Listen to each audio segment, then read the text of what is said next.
Hey, good evening, everyone. So here's how this is gonna work. We have one, like, normal map. Oh, I didn't do any of my... Did I do any Super Menu Wars last time after I looked off? I did, okay, it's all set.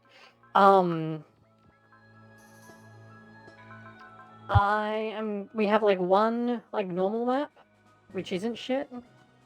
And then we have the Inspector's Secret map. So the first map is gonna be business as usual. And then the Inspector's Secret map, because I let my Discord vote on it. And they went, oh yeah, you should totally do it. It's like 3 hours of re-rolling. So it's gonna be practically a just chatting stream at that point. Like, if you're watching this on YouTube and you're like, how do I know when to bail out? Don't worry, I'll let you know. Like, if things go super smoothly, then I might do some more missions, but most likely it'll be this mission and then the Inspector's Secret mission, and like, that's it.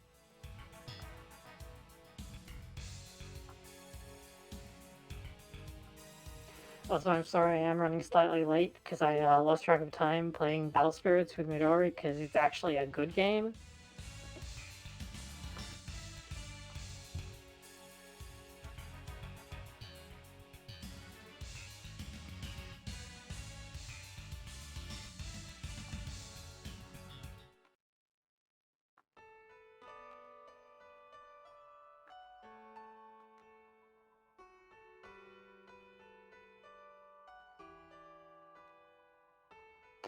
Ah, I see. Okay, so this is like slightly expanding on something in OG2 GBA, because the GBA version of OG2 doesn't explicitly refer to the Septuagint since it was a secret boss. So they're kind of doubling down on this to be like, okay, no, it's because of the Septuagint, which could like regenerate and clone things that we recovered from what was left of Levi. Or Levi. I should say Levi. I know that it's Levi because I heard someone say it out loud last time.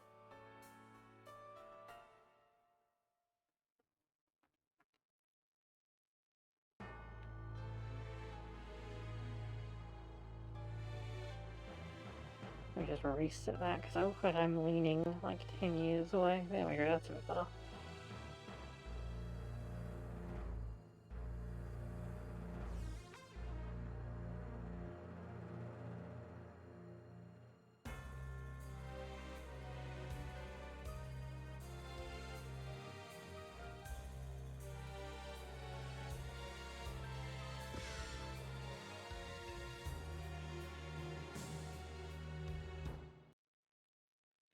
Has anyone but a villain ever been like, no matter? How the fuck did you get in Parramatta out of that, Google?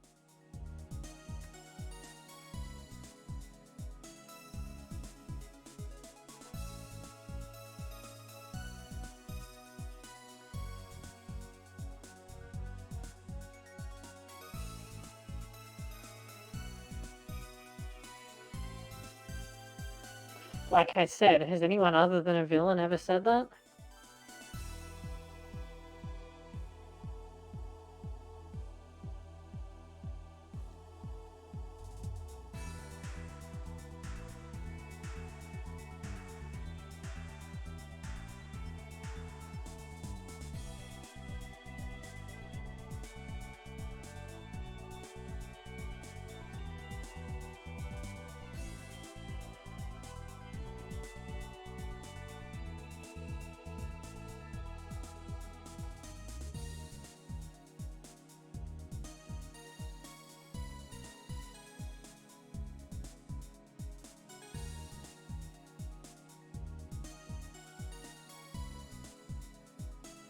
Wait, did he mention the shuttle crash? Yeah, okay, they did.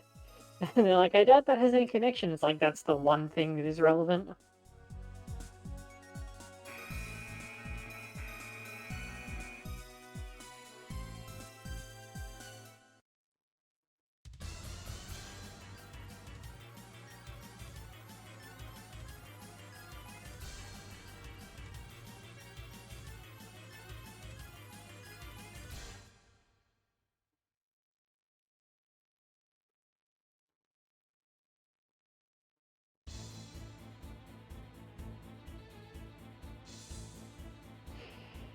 I think it's just that the Randgrith models are weird rather than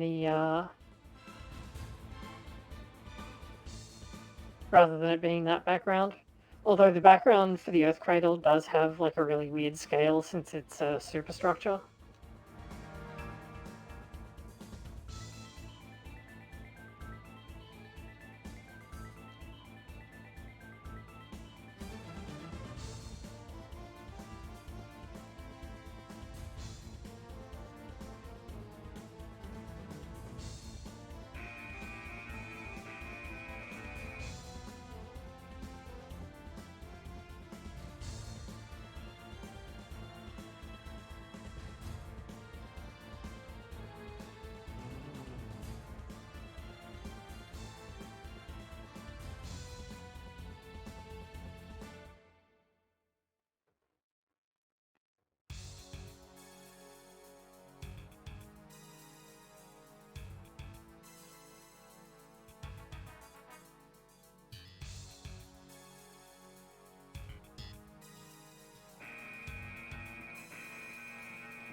Amazing how he could hear Lee's thoughts over the comm line like that.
I like how Shine has gone from like vague like prophecy of the future to actually literally being a new type between OG1 and OG2.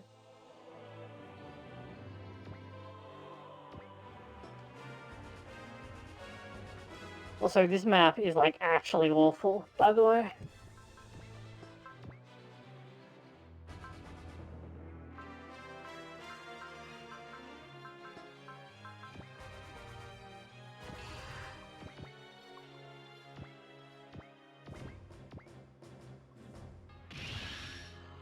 Fortunately, once you get past the opening stages, it's not terrible, but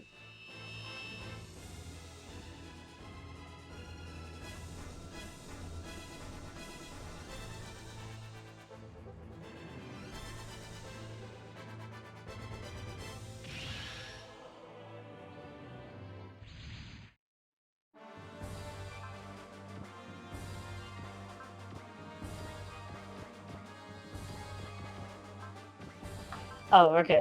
I was like, do I have to pick? But no, it's just the entire army still.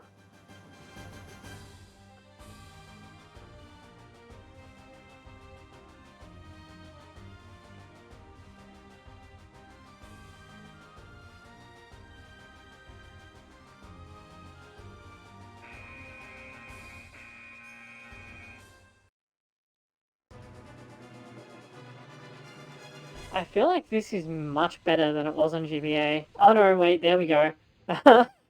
I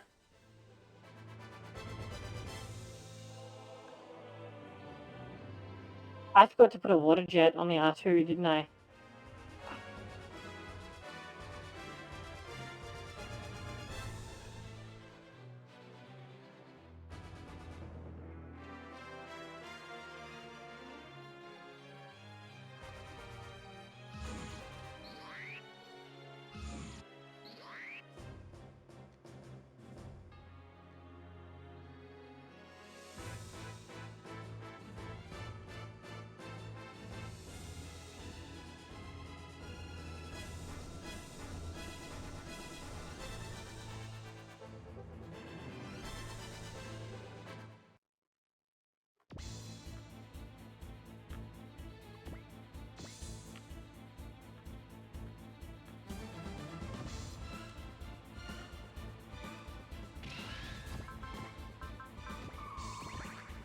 It's an absurdly huge squad, though. Fortunately, because Latuni starts with Axel and Focus Cast, she can just kind of go ham immediately.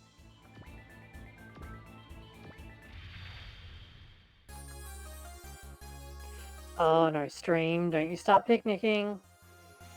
Okay, there we go.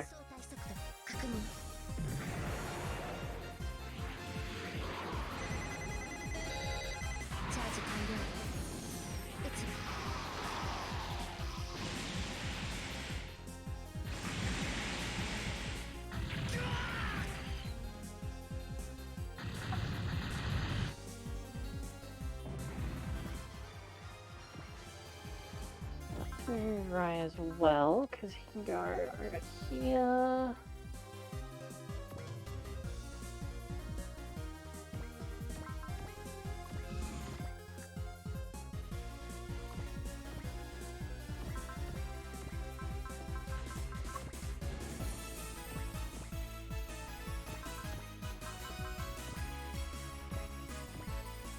So the rough part with this is that Shine starts all the way over there, and like, it's not the worst thing ever, but it's pretty rough, especially since it doesn't take long for the enemies to start moving. In fact, I'm pretty sure that the only enemies that delay are the Gwalions. I think the other ones move immediately.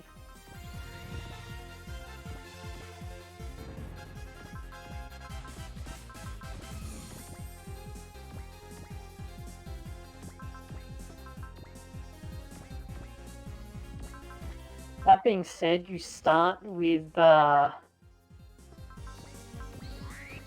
your units are better than they were in GBA because you begin with, you have, like, Galeria's Gwalion, which you didn't have, you have the Armaleon, which didn't exist, and you have the Wild Raptor and the Wild Shrine, which also didn't exist in the GBA version of OG2. So there's that, at least.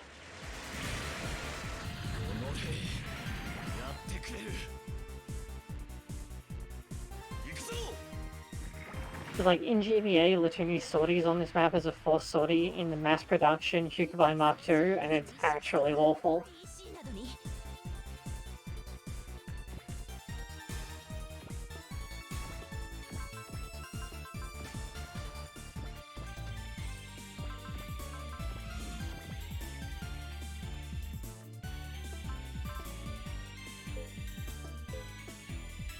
Are you gonna die if I send you over there? Probably not, but it's not gonna be good. I might have you take a slightly more defensive stance for Rai, because if Rai gets shot down, then it's game over.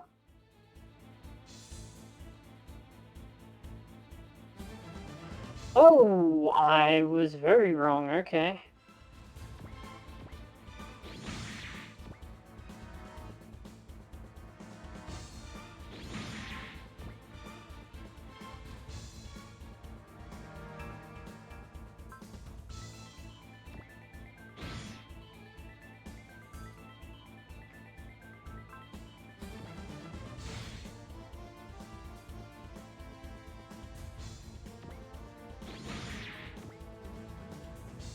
I'm just gonna have to hope that that's enough.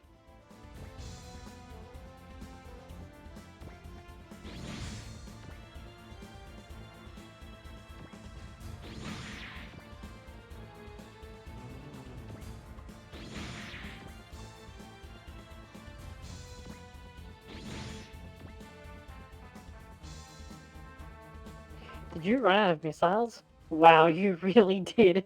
Okay.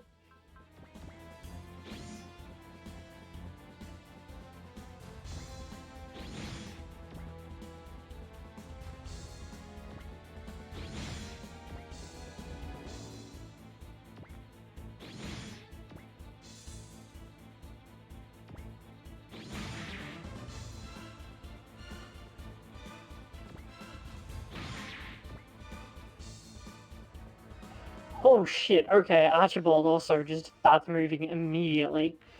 That's kind of terrifying.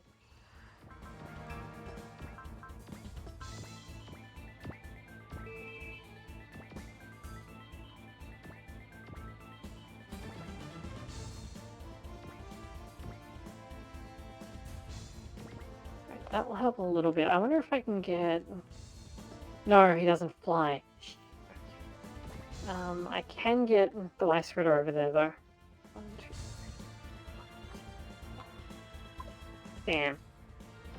Excellion is just out of range. So if I move her over here, then she can support defend for the line, which should help it a bit.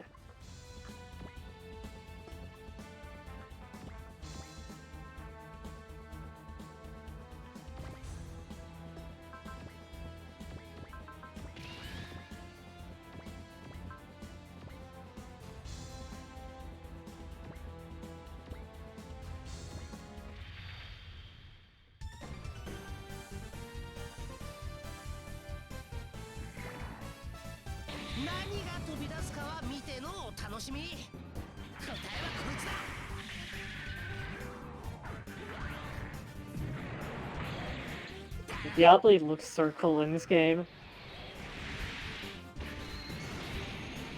In GBA, the like SD style doesn't really do it any favors, but in this game it looks really nice, thanks to the like slightly higher resolution.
Noia?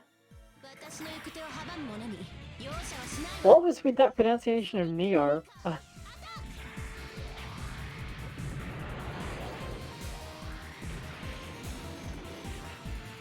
I guess she's French. Is that how they pronounce it in French?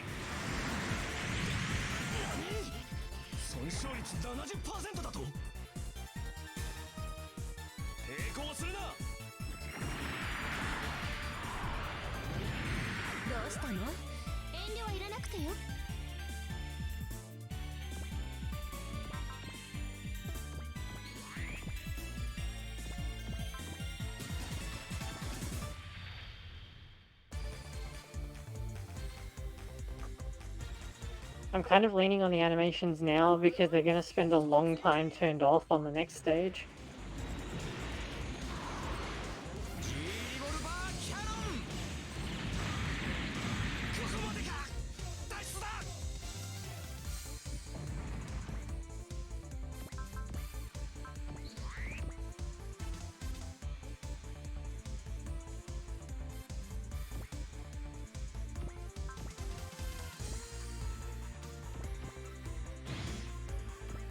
I want to put out, this guy was evading and Latuni still had a hit rate of 83%. So her actual hit rate was 166%. Like, holy shit, Latuni, calm down.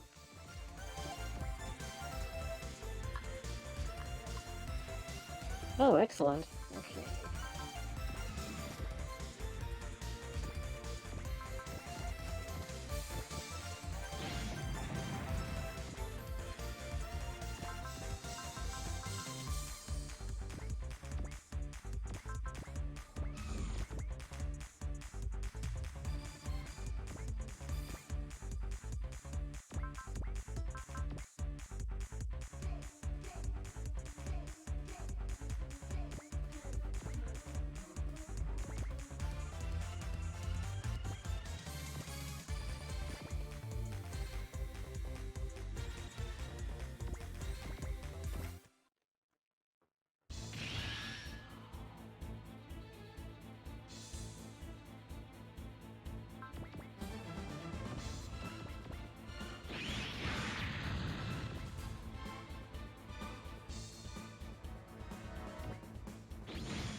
I've really got to consider the merit of buying Prevail on Katina.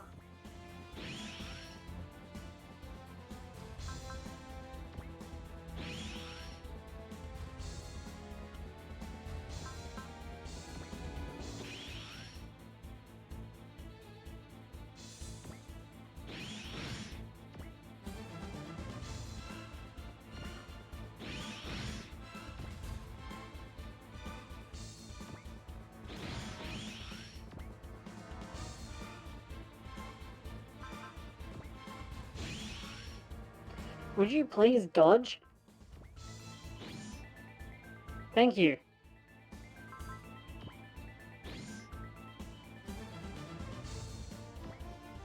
Like, the biggest problem the Jigen has is that while its barrier is really strong, it also costs 20 energy per use, which is kind of absurd.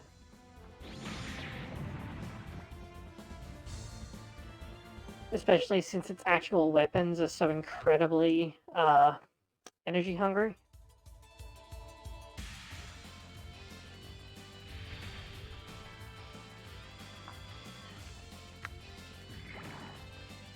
VTX チーム、お手合わせ願いましょうか。かわ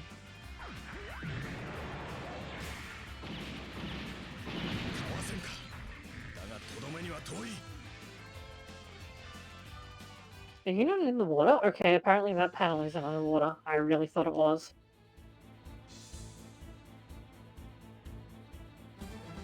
Yeah, does the SR point break? Or do I just win if the Lion F moves adjacent to all enemies?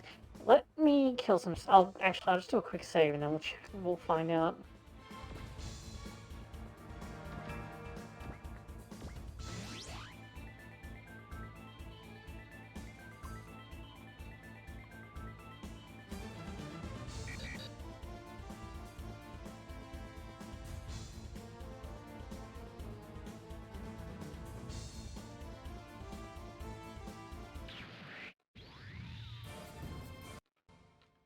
Yeah, okay, this is where the stage ends, so I need to do some damage before that.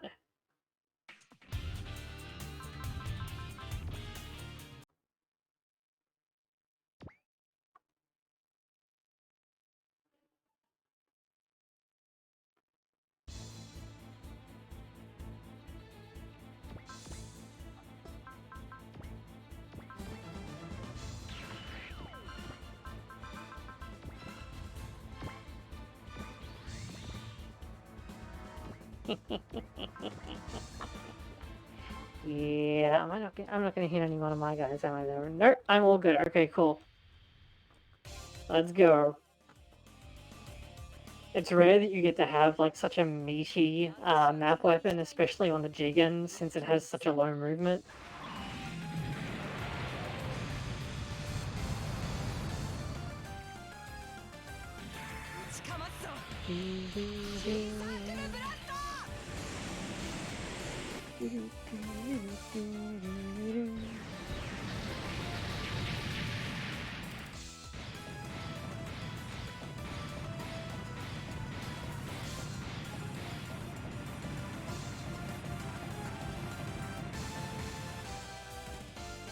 Yeah.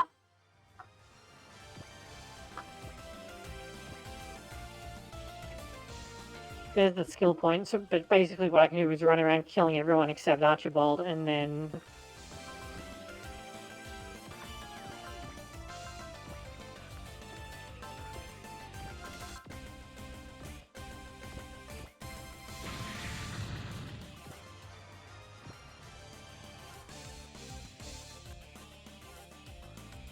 Who else needs kills? Kai does, if I want to get some stuff for later.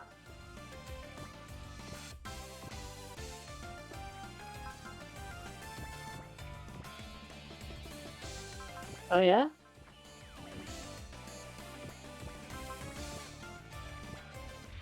That's cute.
I think I'm just about out of room here.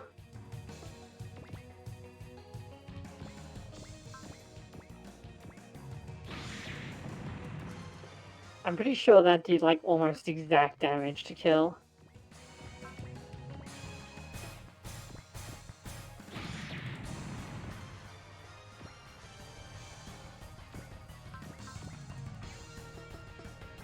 Alright, now we move on.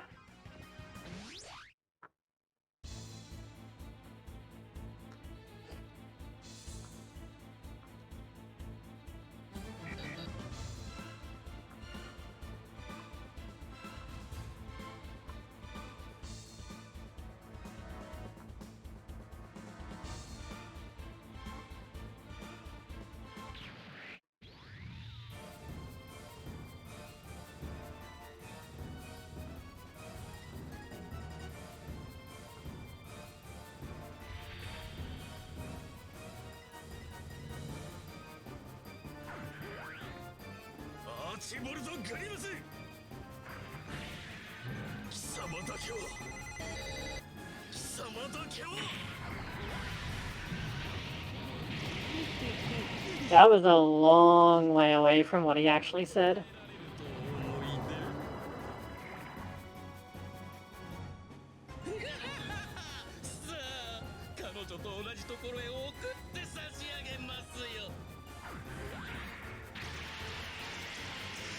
Dude, this guy has a graviton rifle for some reason. Like, what?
No, well, yeah, it is kind of weird when you put it that way. I mean, obviously it came from the Shadow Mirror guys, but there's no real explanation for where the one Valletta has came from either.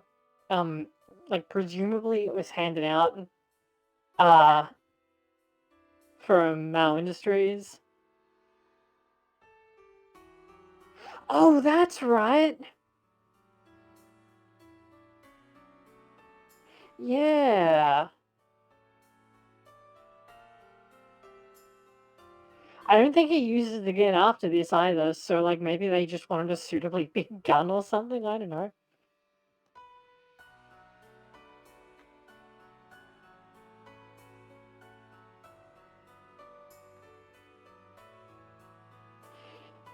Vallettas can be explained because, if I remember rightly, she just said she was like going to the moon or whatever, right? Or at least she was hooking up with the Hyukai. So like, maybe it brought one from Mao Industries where they were working on the Hukabine Mark III, which uses one. But I have no idea.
happening.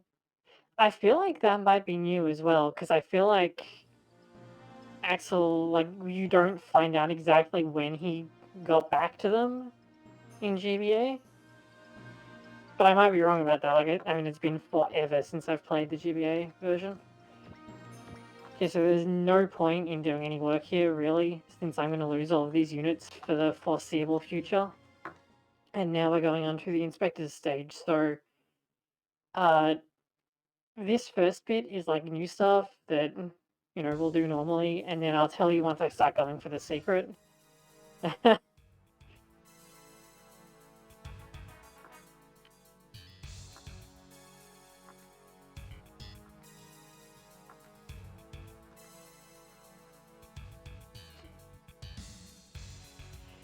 Yeah, I think the last time that I played the GBA game would have been... Let's see, I was dating...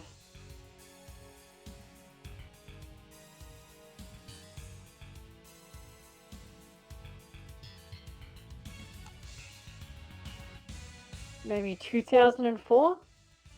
Or like 2005? Not later than 2006.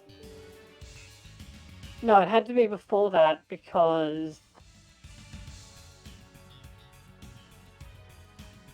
I was still at like the house that we owned then before, because that was before my mother's brain tumor. Sure, so yeah, it would be approaching 20 years at this point.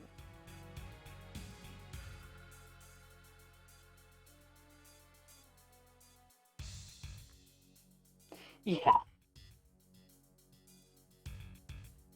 I mean, that's like, what, 15 years at this point? Not quite that long, but it can't be much longer. It can't be much shorter.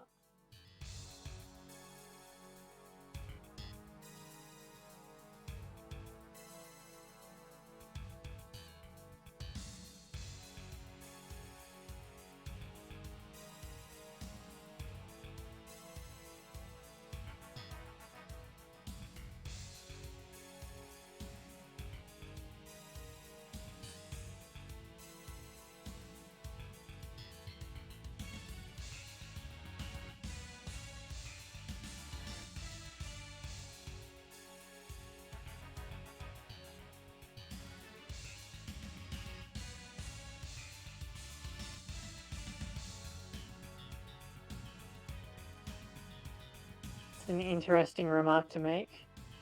Maybe it's talking about the, like, alt-Ison fake Einst things, the Einst-Ison units.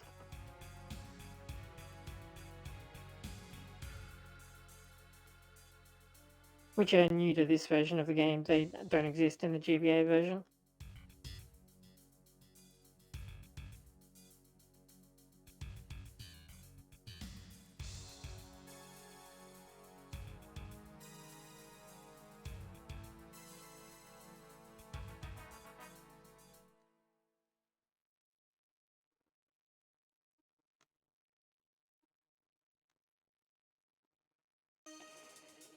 Oh boy, the stream's doing the thing again.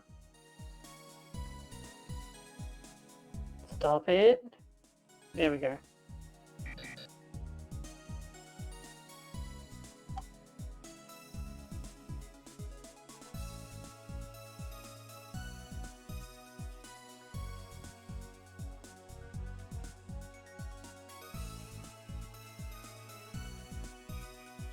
I mean, probably from playing this game.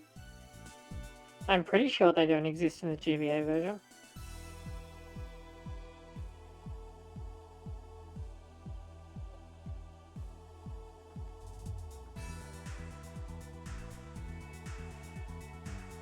Ringed her up? Ringed her up? Are you fucking kidding me?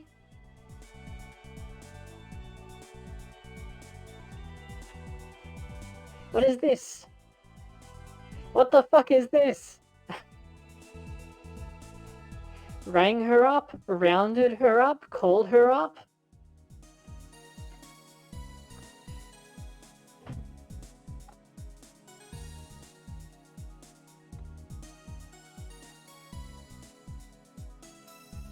Okay, this is just a typo, right? Like, this is gonna happen eventually.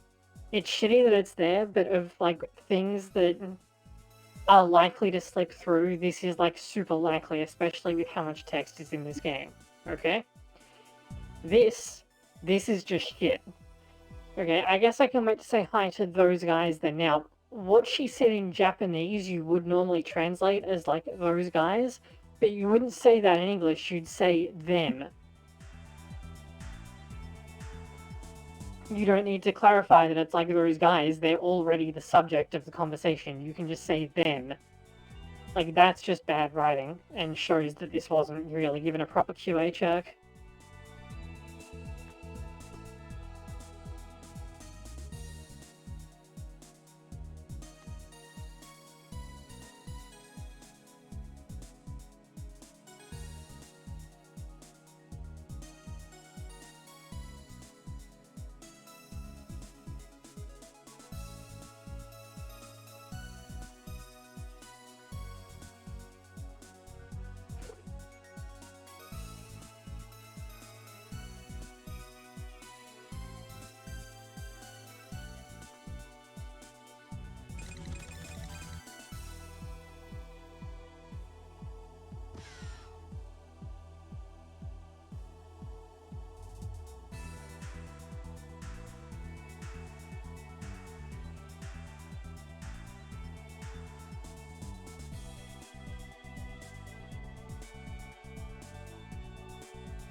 I feel like in the GBA version, Gilliam is just like more reticent about this, as opposed to being like, oh no, I can't tell anyone, even you.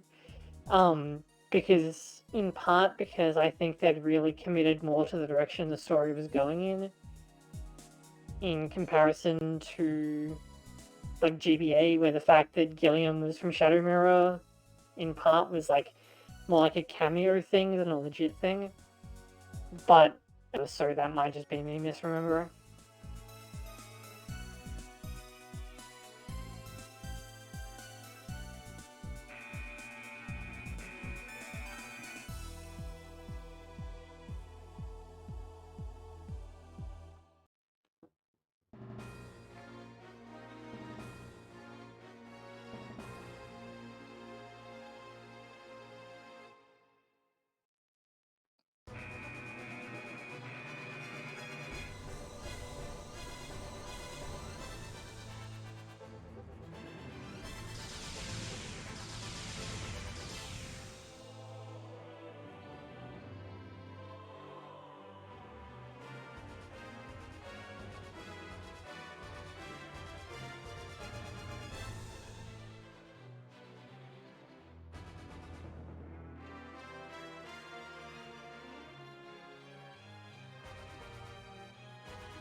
I need to switch the map to be on this side because I need to be like 100% certain about where the Nevim terrain is. I think it's...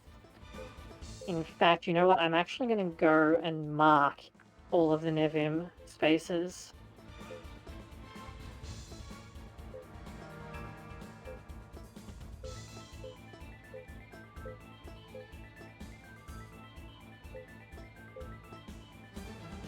Yep. This is harder than it looks because you have to click the left stick and it's really difficult for me to... Oh, hello, the stream is picnicking like crazy, okay. Could you not?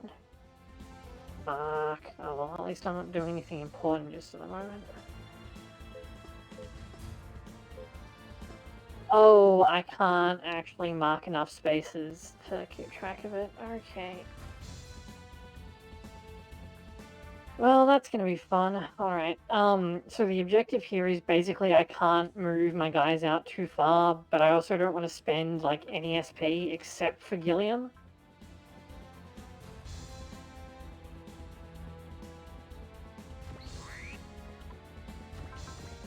who will regenerate it. Everyone else has to play, like, super close to their chest.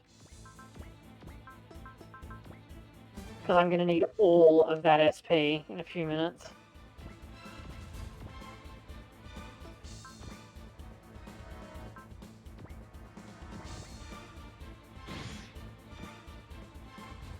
I did, now let me just check that I did get, yeah, okay, I did get the Graviton Launcher. Not that I made any remark on it, but here it is.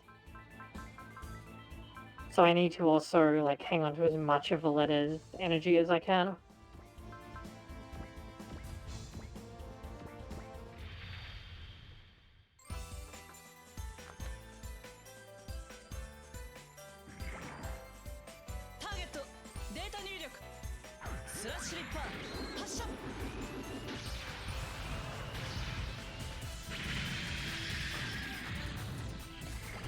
This, like, opening skirmish is basically a formality. It's just an excuse to get some morale up before the actual fight starts.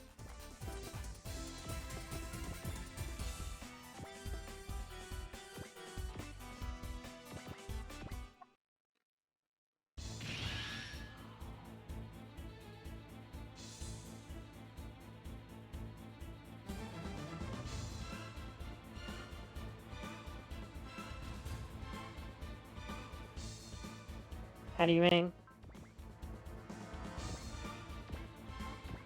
Oh, right. Gilliam can use his neutron beam freely here, though, because the inspectors all have beam absorb. Really?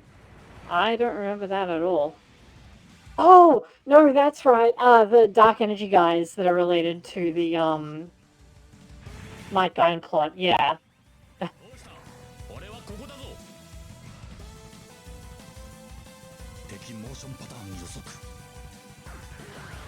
Yeah, it's pretty rough. Fortunately, if you just, like, want, you can pretty much clean up all the enemies anyway, and you generally want to do that for the experience and money, so it's not the worst thing ever.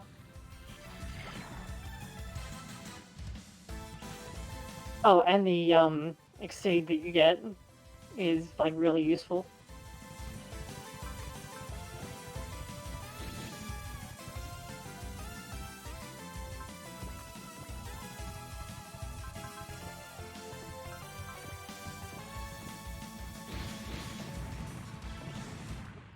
My man lost 3 coin flips in a row. Like, what do you want me to do about it?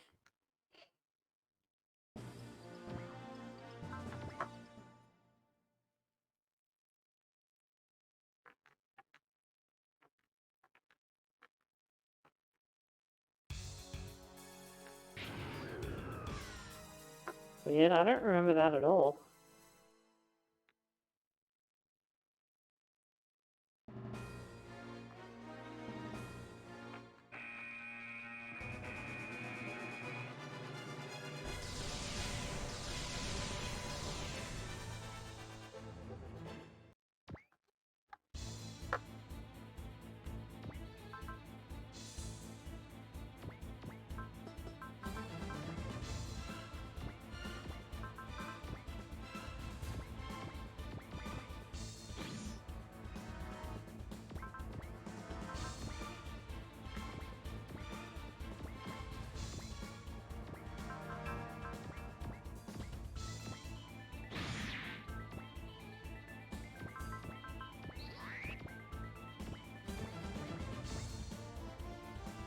Shows what I know, I guess.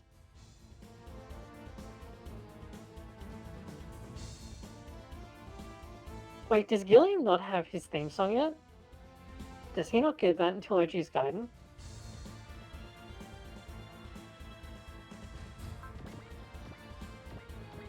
Hang on.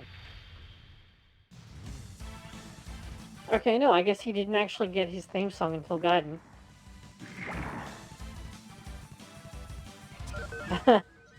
I honestly don't remember that happening on the Mazinger Zero map, but that might have been because I was a bit focused on Zero, and in part because I was marking out, because, you know, it was Mazinger Zero, and I was really enjoying the manga.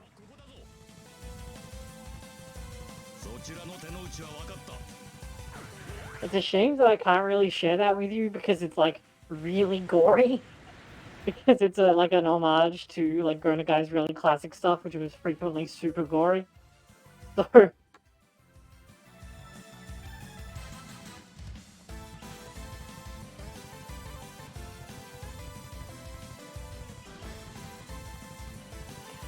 I thought the map where we got that was like the.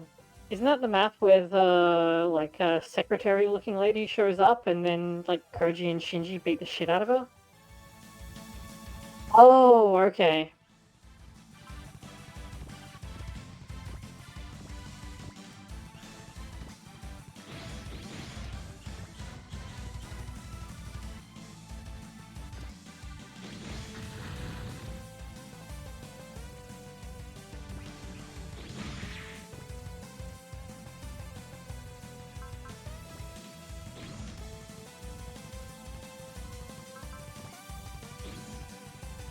Hey, Valletta, I desperately need your morale to go up.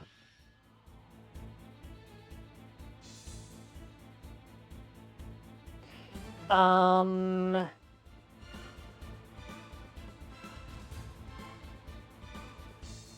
Badiel. The one that gets on 04 is Badiel.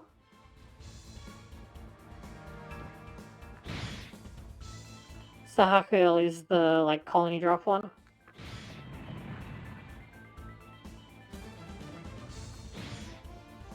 That reminds me, I need to make that Eva deck. The to make a miracle one where they have the like art of them taking out Sahakuil from Rebuild 2 split across all 3 cards. Like I want to make the deck just for that because it's really sick.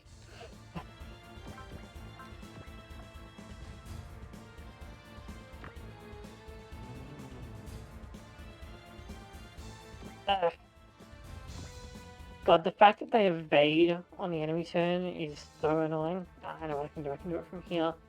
Because the enemies at the back don't get to evade. Oh, do they? Oh no, the front one is defending, and the other two, do they get to do anything? They don't, right? Okay, no, I guess the Hero's aim just sucks. That's fine.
I don't think you need to support defend that, Valletta.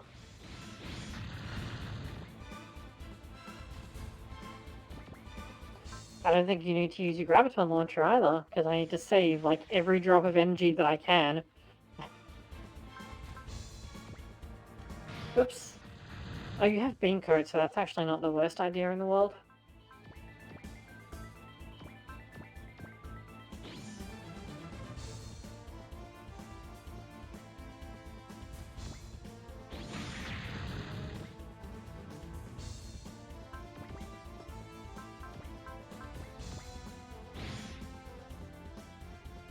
%37 chance.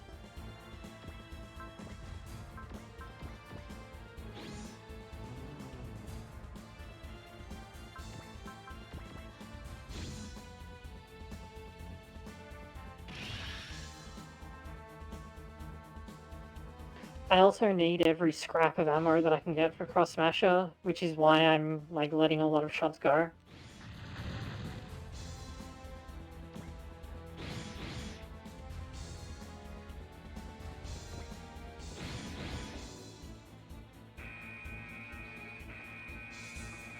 Okay, here we go.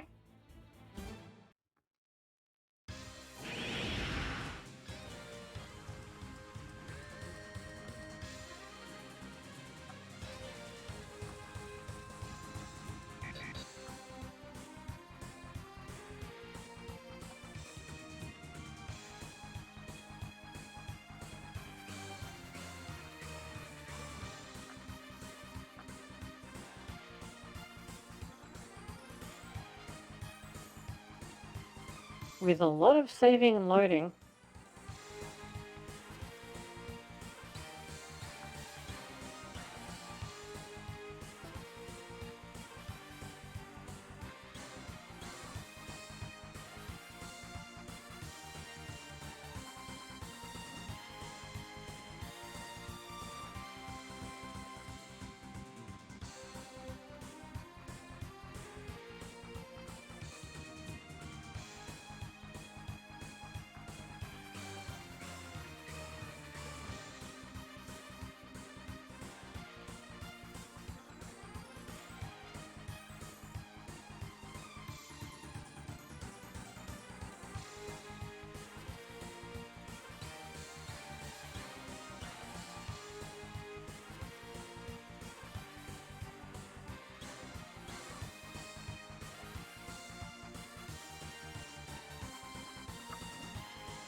Okay. So the first thing that we're going to do is we're going to very bravely run away.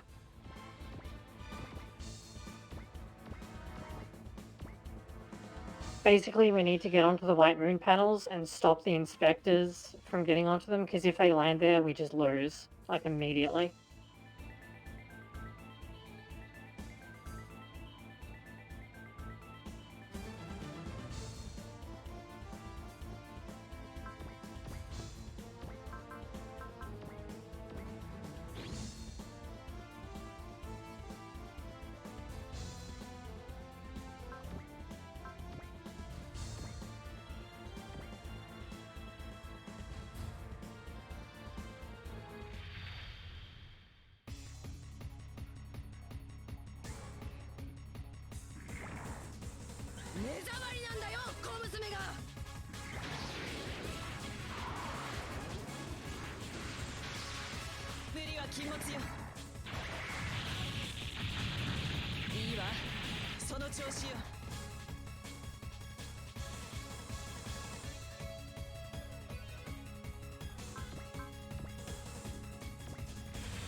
ターキンの力侮るなよ。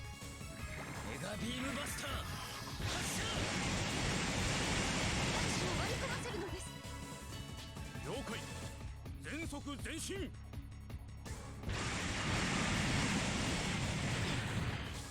インスペクター機の迎撃を急いでください。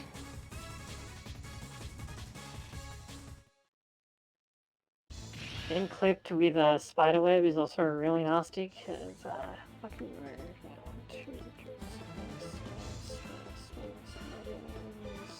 okay, so it starts like here and goes up from there. I think with accelerate she can actually make it. Yeah, just barely, because this is a never-aim platform and this isn't.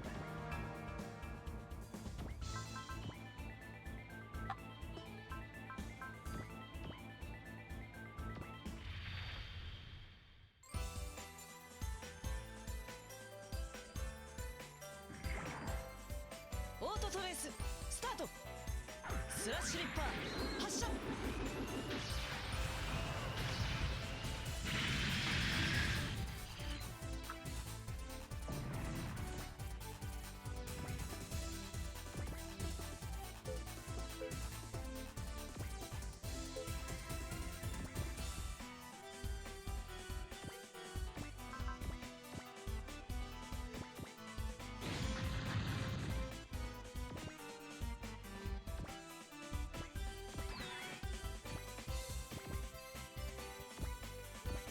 So the problem that I've had with this in the past is that I found that the inspectors are a lot more aggressive about moving onto the onto the white star tiles on this map, and it's actually kind of rough.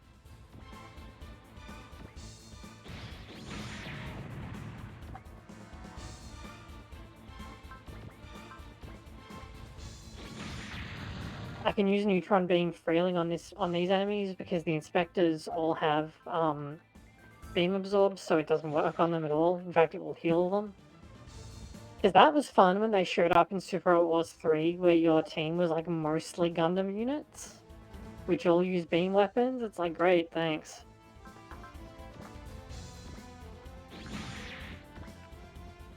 Oh, and if any of your units get shut down, then you game over instantly.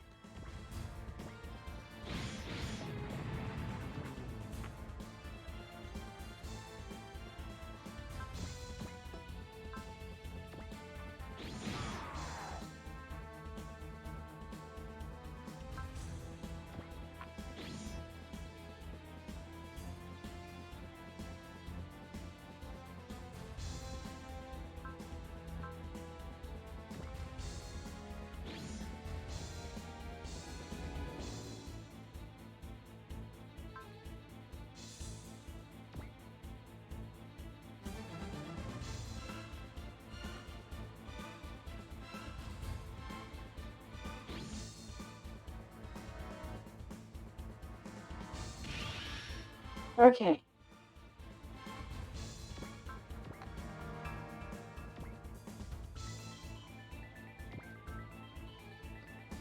So the first order of business is we have to kill Aguija. The reason for that is that she has after image, so the longer the fight goes, the worse off you are, and she has the least HP. But like, she's really rough, and her evasion is very high, so it's particularly bad for Valletta. One of the reasons that you want the Graviton Rifle is because you want to dump as many shots into her as possible before her morale gets so high that Valletta can no longer hit her, because she's basically required to use focus to have a chance. And even then, it's not a big chance. So, like, this is 30%, and if you miss, then you reset, okay? Like, that's where we're at right now.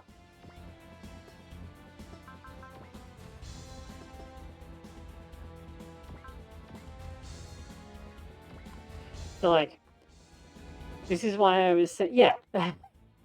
Okay, like, you aren't meant to do this.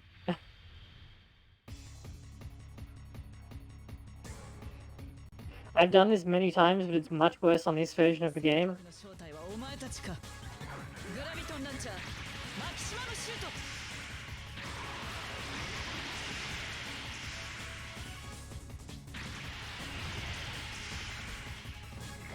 So then we reset.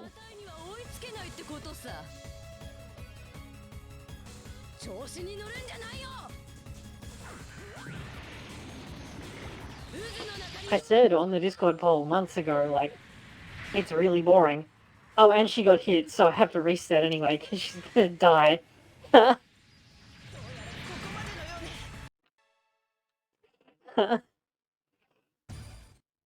So yeah, this is what the next 3 hours is going to be like. Once you get through Aguija, it becomes significantly easier, but she's by far the worst part of this mess.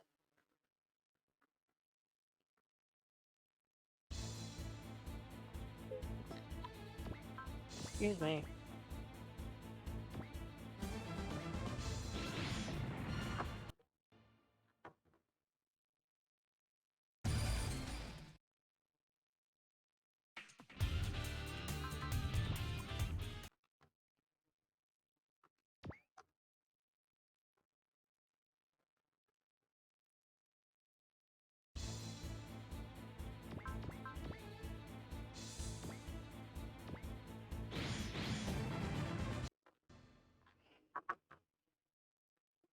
I like how Aguija has hit a 31% chance 3 times in a row.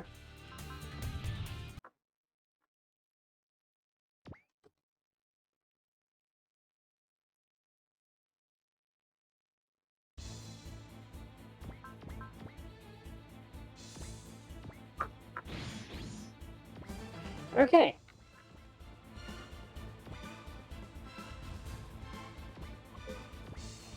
As you can see though, like, if you look at how much HP that took out of her, that actually did significant damage. Her HP is not very high at all.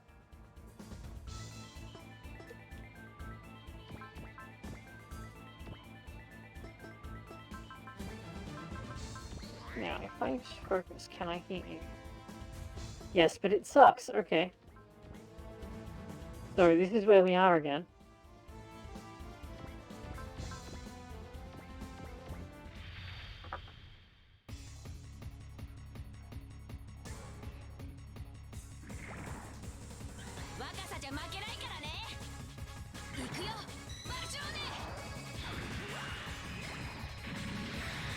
That's not what she said at all.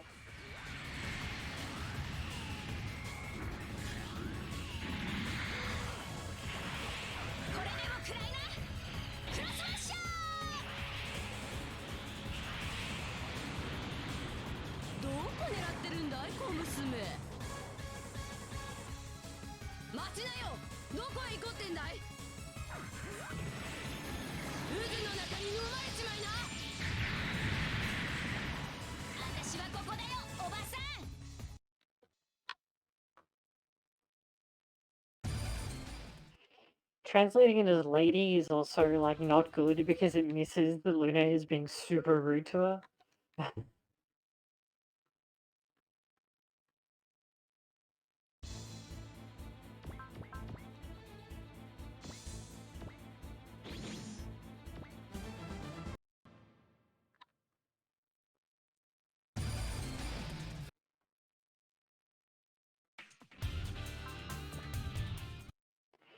Yeah, like, if you want to do, like, literally anything else with me on stream, like, now is the optimal time, because this is what the stream is going to look like for the foreseeable future.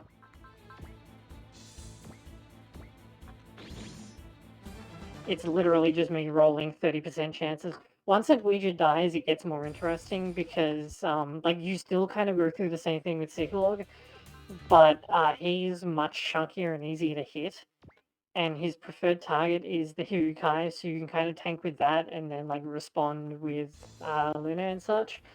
And Luna has double image once her morale is high enough, so... Okay. There you go, she only has 110,000 HP. For, like, comparison, Archibald on the previous map had 40,000, and he was, like, not meant to be beatable really on that map. So... that should give you an idea of where we are, and the other guys are even stronger.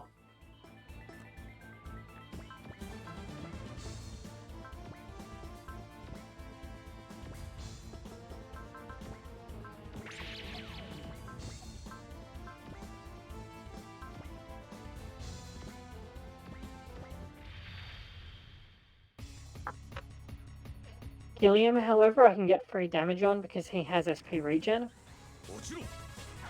Does he? He has SP regen, right?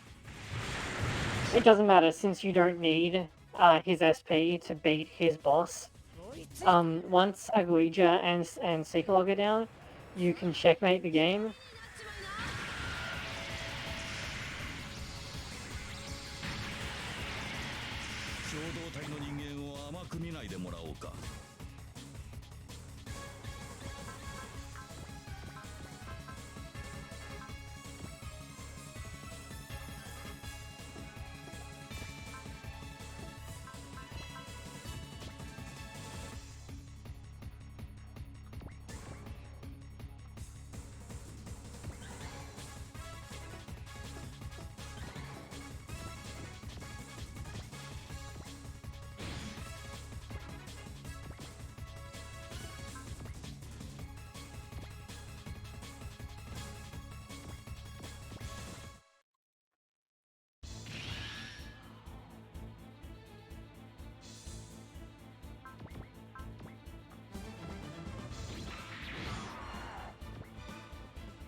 Right, Seekalog is there, getting support attacks, I kind of forgot. A nice sound effect drop.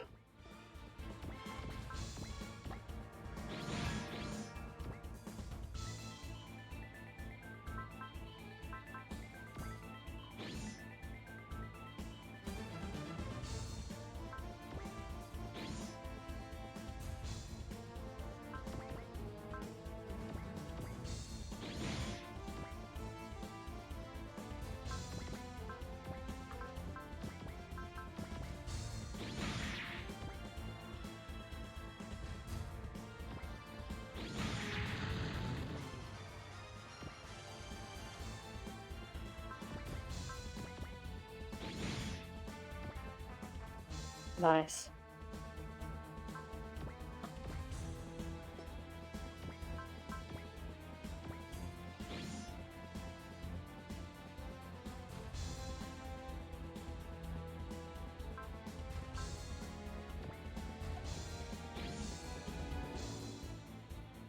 Yeah, I am not gonna take that risk, no way.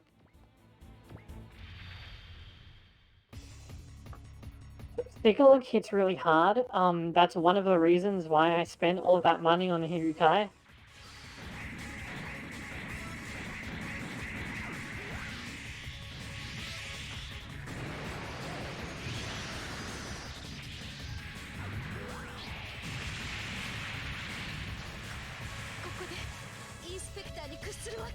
The Hirukai is the only unit that you can upgrade before this stage, with the exception of unlocking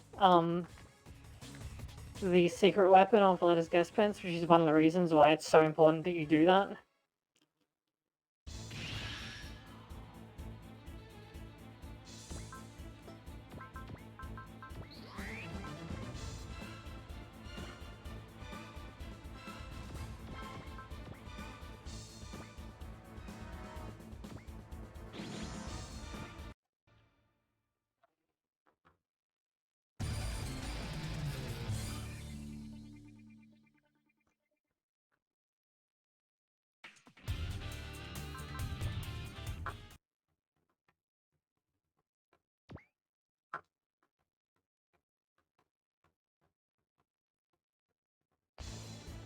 Normally when I'd watch YouTube or Netflix or something, but you know, you can't really do that when you're streaming. So... Yay, we got a hit. Okay, save the game.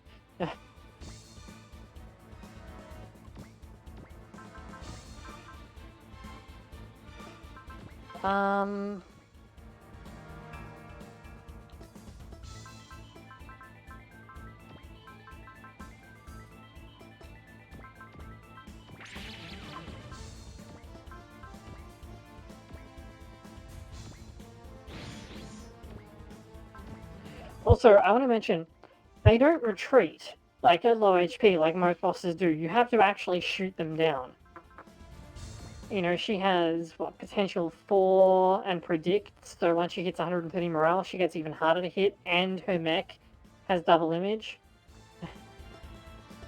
Oh yeah, you are not meant to get this. Like, there's a reason that the Inspector's secret is, one, completely busted stuff, and two, why the secret message that plays is addressed directly to the player and not to the characters, because, like, it's completely ridiculous to have you do this at all.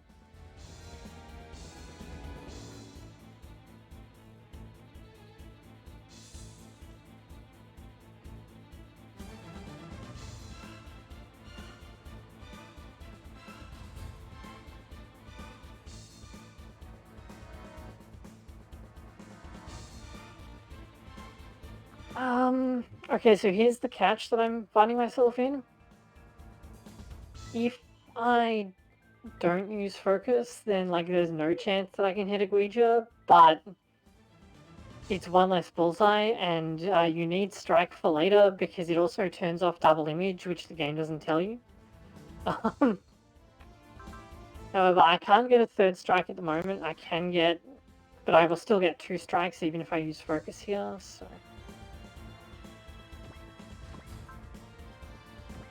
Oh my god, can you click on that, please?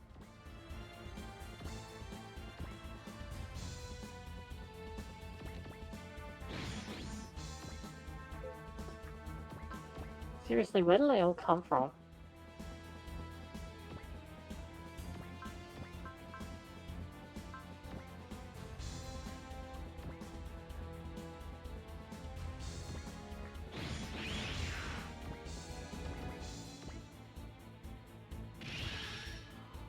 Do you need me to do it, or can you do it? Thank you.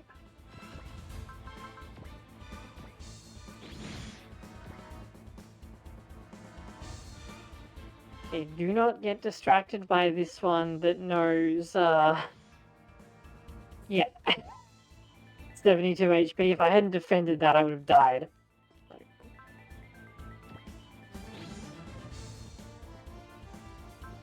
And that's with the damage penalty for support attack as well.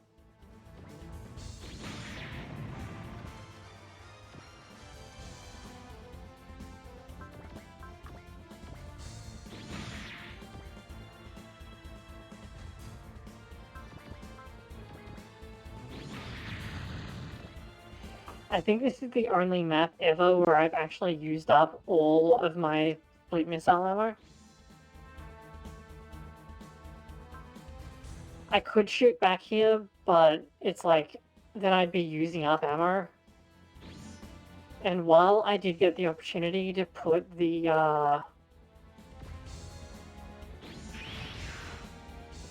repair and resupply devices on, it'll be a problem if, I actually run out, and the 10 morale penalty isn't to be sneezed at either. Okay, we made it through another turn.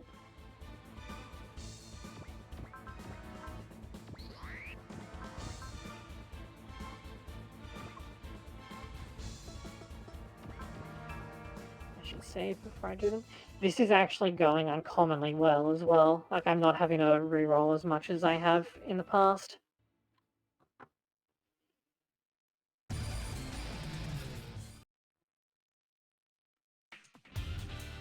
Did I remember to put the dishwasher on when I stacked it earlier?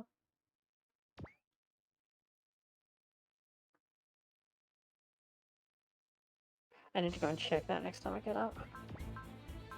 At least I've saved right here, so if something happens, it's not going to be like a huge loss of progress.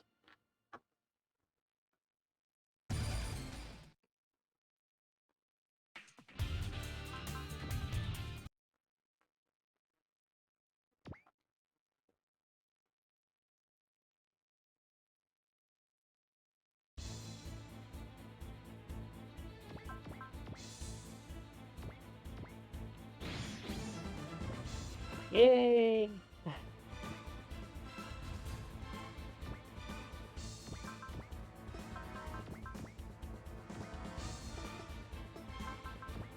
So now I have to start using Bullseye, but the Hagana can now support attacks, so it can also start casting Bullseye.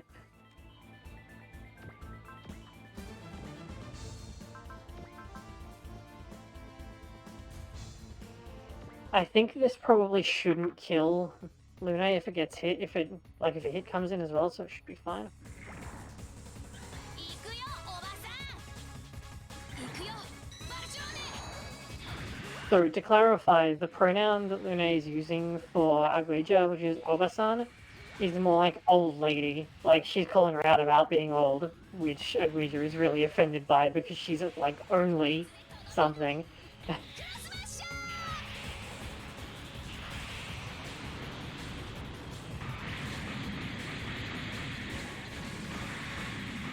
若いからって調子に乗るんじゃないよただじゃ済まさない I don't remember, it was either Obasan or Baba that Ray won called Ritsuko, which caused Ritsuko to fucking kill her. Wow, that killed her from full HP. That wasn't even a critical, okay.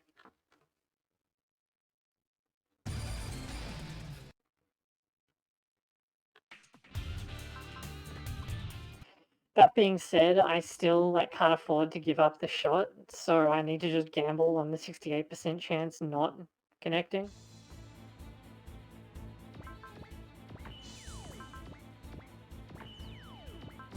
Like, I can't say this often enough. This isn't something that you are meant to do. Like, you are given every incentive to not do this. I'm only doing it because I let my Discord vote on whether I should do it or not, and they said yes. And then they didn't even show up to the stream. Fuckers.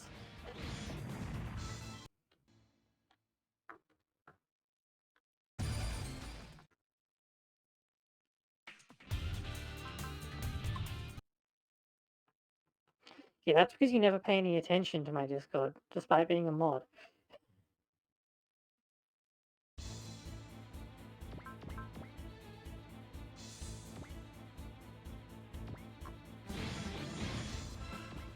There we go. And then we save the game again.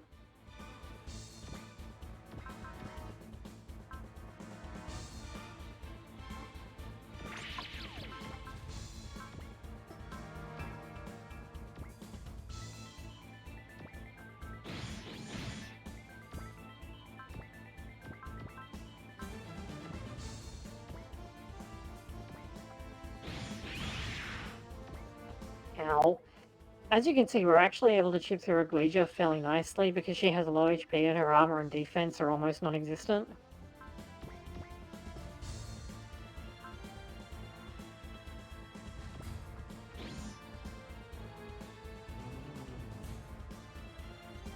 You know what, I'm actually going to shoot back on this one just to stop Aguija from support attacking. Not this one though.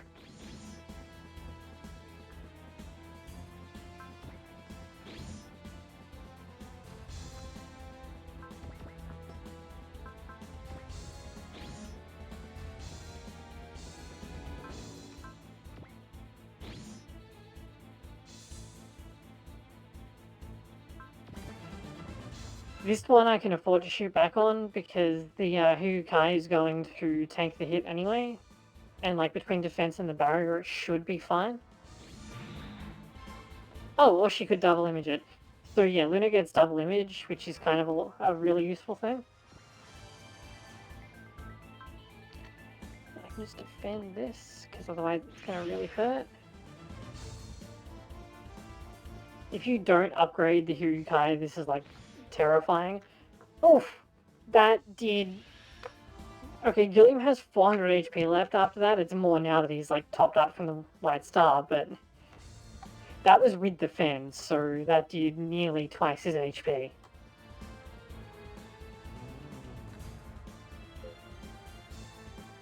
Well, I mean, she's already down to 37k out of 110,000. That's pretty good.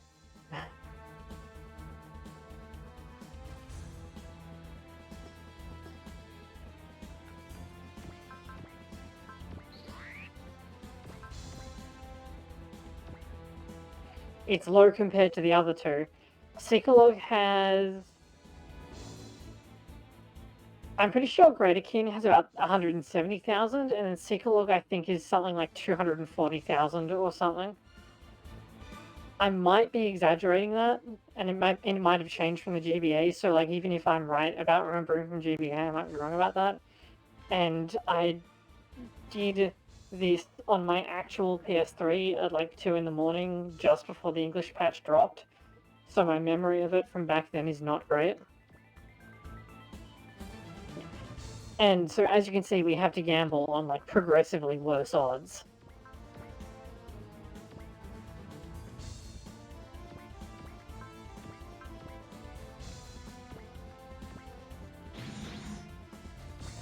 And she has after image, so like any attack that would hit her, she then has a 50% chance. I'm not sure if it's which way around it is. I'm not sure if it checks double image first or second, but either way, like you have to pass a coin flip as well as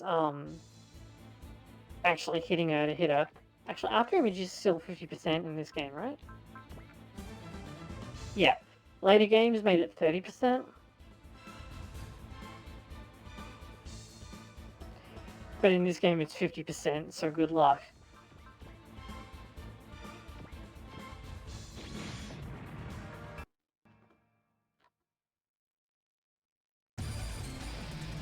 Yeah, it is in... I'm not sure if it started in OG2 or if it started in V, but in later games it's 30%. But in this game it's 50%. You know what makes it really funny? In Super What Was D, which is the game that I most want them to make a remake of, by the way. They did it for A Portable, give me one for D. Because D's series list is really cool. And its soundtrack is top tier. In D, the Getter Robo units have like their own version of Afterimage, Open Get, but Getter 2 has Getter Vision, which is also double image, and it stacks with Open Get, in addition to it being fairly agile for a super robot. So it has like 2 chances to negate an attack in addition to its evasion. It's really funny.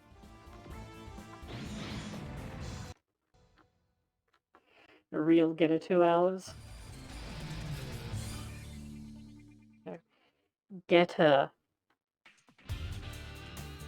Yeah, there we go. Good Google.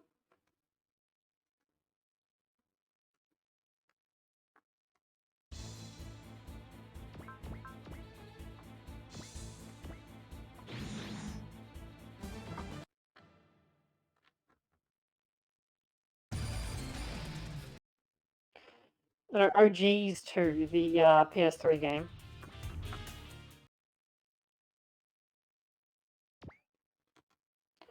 I don't think it's called that by name in V, but it does exist in V under like different versions of it. Let me check Mechabody's list.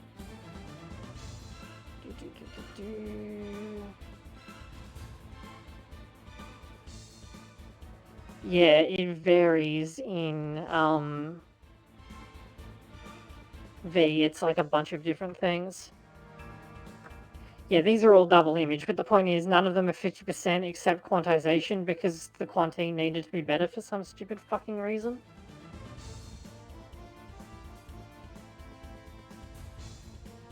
Double images as well are only procs 130 morale, but like it's really rough. But like if you look at X for example, I'm pretty sure that in X none of them reach 50%.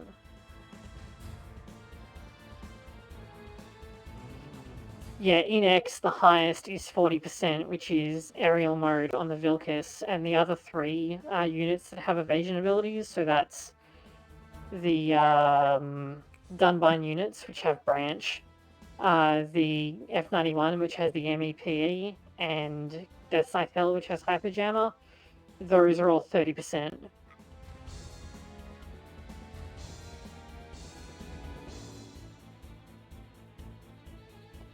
And then in T, I think it's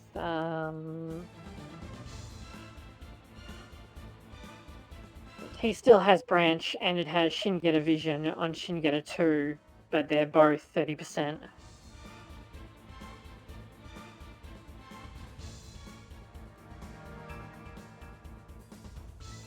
I wonder if there's anything like that in 30, because I haven't really been looking, right? And 30 has like a lot of unique abilities and shit.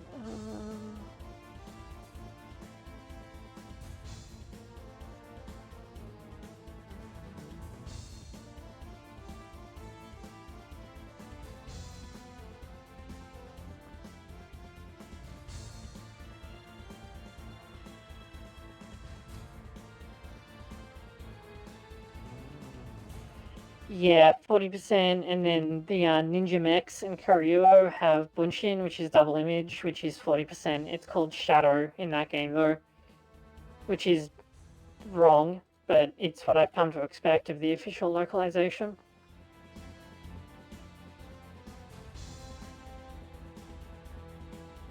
Oh, okay, the Lucas Rex actually has a really good ability that I didn't know about because I haven't got around to unlocking it yet.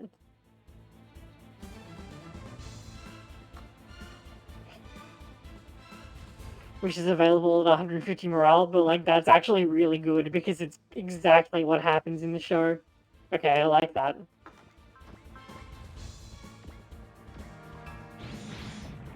Unfortunately, Lucas Rex is really hard to use because its attacks have like pretty jank ranges, and you aren't really hurting for melee combat units.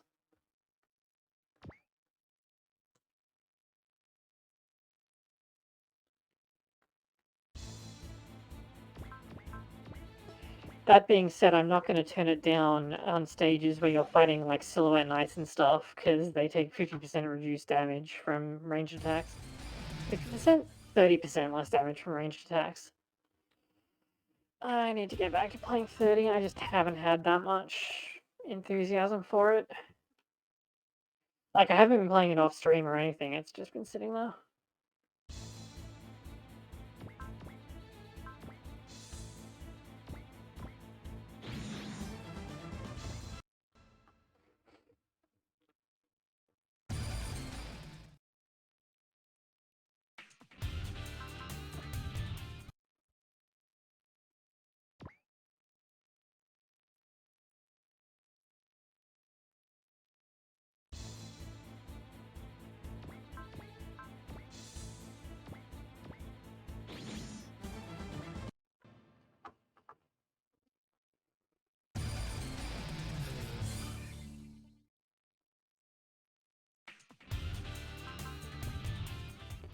Yeah, true.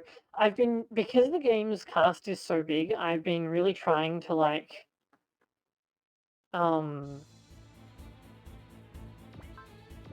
yeah, true. I've been playing it on the regular difficulty. Because the cast is so big, I've been trying to use, like, units that match the map, so, like, if it's Silhouette Knights, I bring melee units, if it's Super Robots, I bring Super Robots, that kind of thing, which is not really as efficient as just having, like, a core squad of super powerful units that you ruffle stomp everything with. But since the cast is so big, I think it's, like, I'd prefer to do that. And it's kind of cool getting to see everyone get their thing. Like, that's one of the things that I really like about Alpha 3 with its, like, 4-slot squad system. I'm really hoping that the next OG's game will do that because the cast is starting to get to that size. Is that even units, like, characters and units that are not spectacular have a place in squads, and so I get to, like, see them and get interested in what characters they are.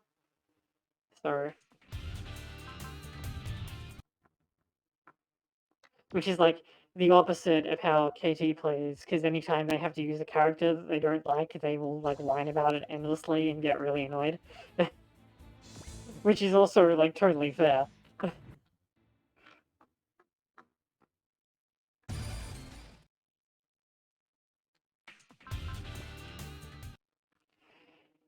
Like, for that reason, I really enjoy squad-based games, so I'm really hoping that OG's 3, if it ever comes out, will be like that. And the OG's 2 and Moondwellers, you already deploy twin... Oh, I finally hit her! You already deploy twin units in place of single units. So like you make units pre-twinned and then you deploy a number of twin units, not a number of individual units. So they're already heading in that direction, although you can still split twin units in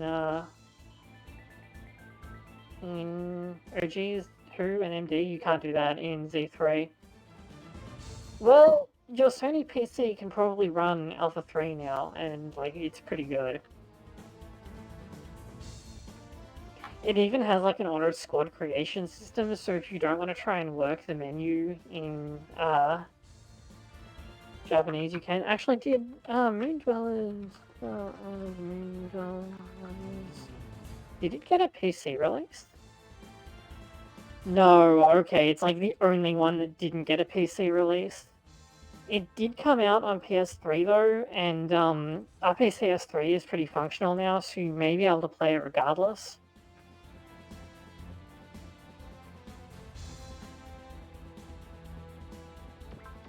I did remember to save, right? I'm just gonna save again.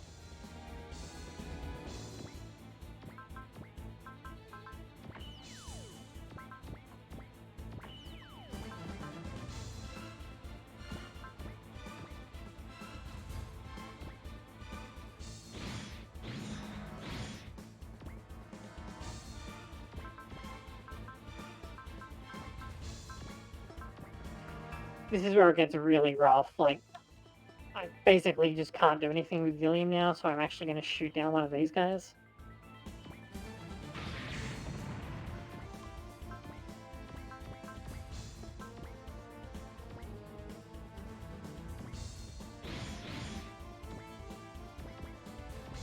Almost got her. Once she goes down, this gets much easier.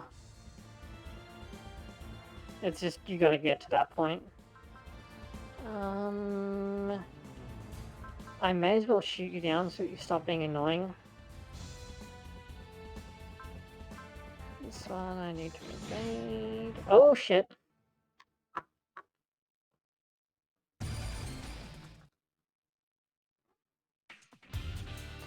Maybe that's the one I should shoot with Gilliam so that she stops getting support attacks off. Because I just kind of died because of that. Did I remember to save after Luna attacked? I didn't, did I? Damn, okay. Wow.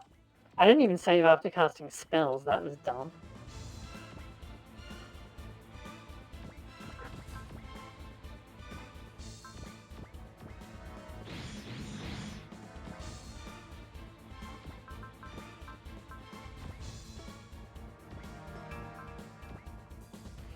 Oh, he doesn't reach that one! Come on.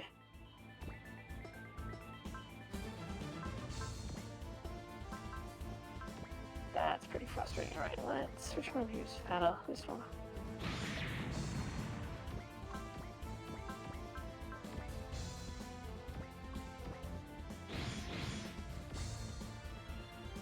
Hey, you out of energy? Oh, yeah, okay, that could have hurt.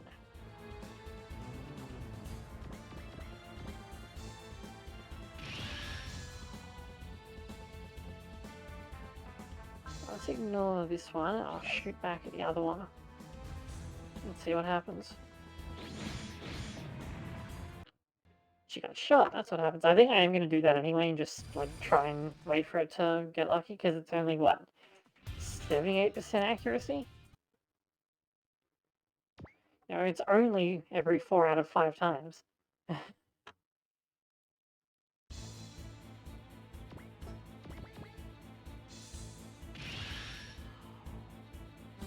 While we're re-rolling, do you want to do me a favor and like try playing something from the stream store and seeing if it actually works?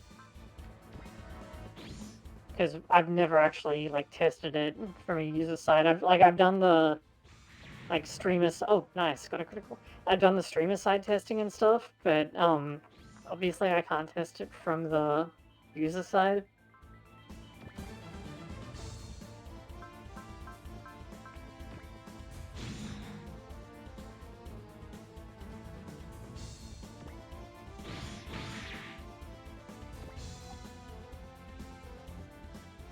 Oh, I'm actually, I need to update that, because, I've added some more stuff since then.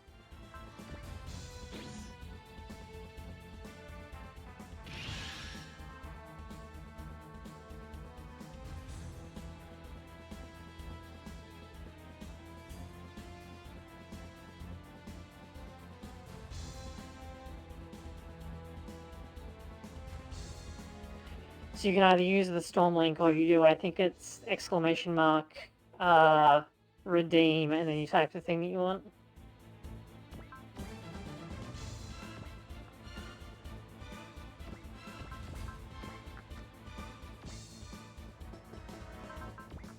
Wait, did I cut? No, I forgot. Okay.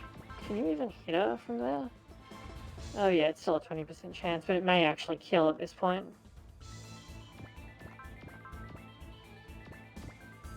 Which means that now we have to watch the animation.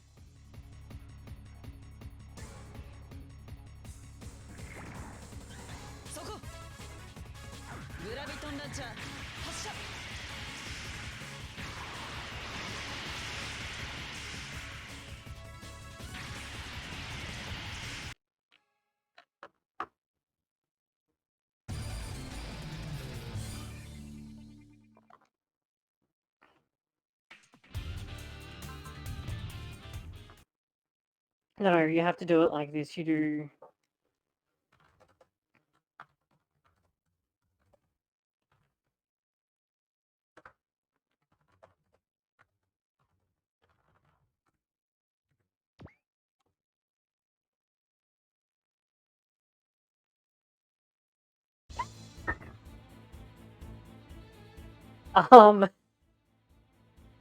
Try redeeming it directly from the store for me. So follow the link and then click the redeem button on one of the stream perk things.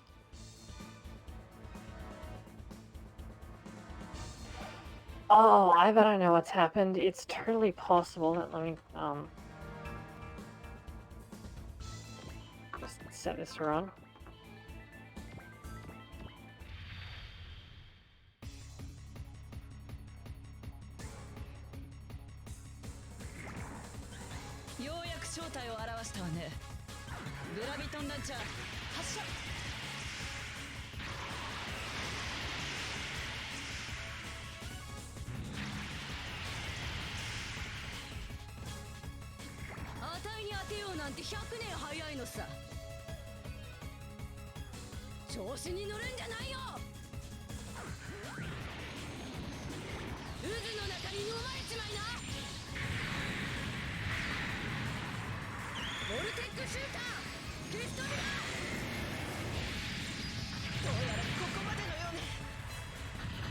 Oh, well, that didn't work, did it?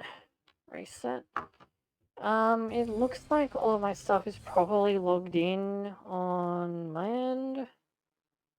Integrations, because, like, otherwise it wouldn't be,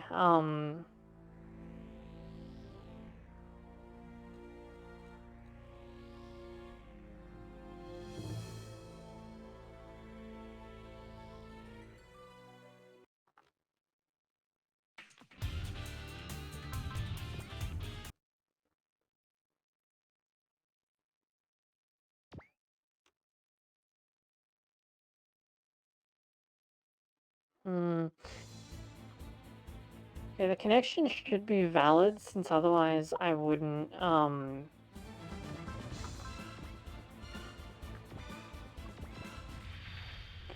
it wouldn't be, like, displaying my widgets and stuff.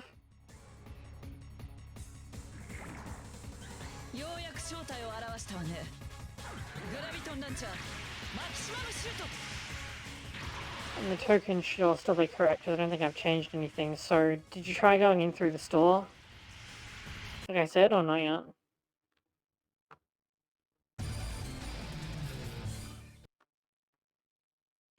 I may have also, like, fucked up the settings, so... because I'm looking at this in one hand, I'm, like, literally playing off my stream preview window at the moment.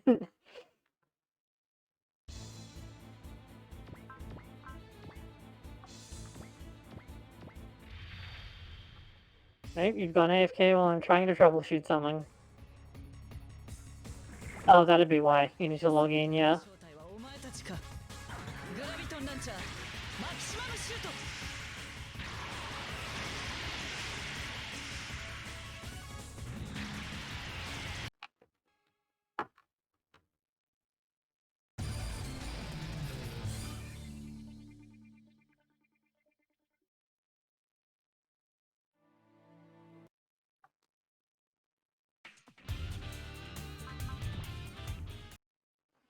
Maybe I can...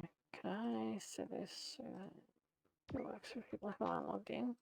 I guess not, because you need to be logged in to...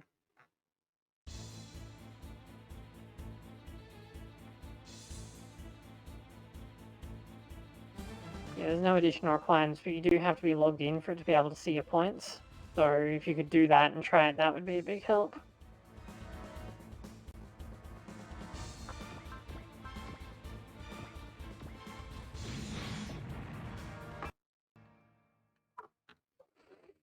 Pain picker.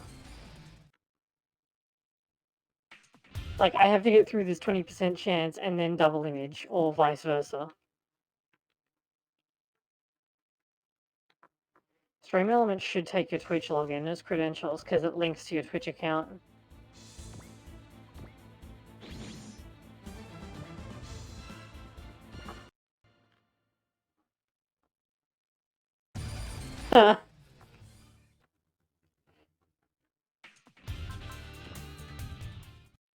That's weird, you use Chrome, don't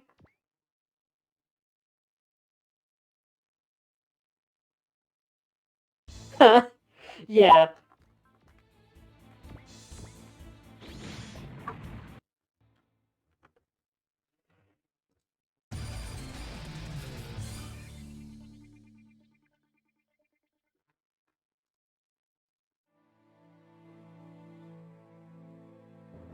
Hold on, I need to go and yell at Luke for a minute.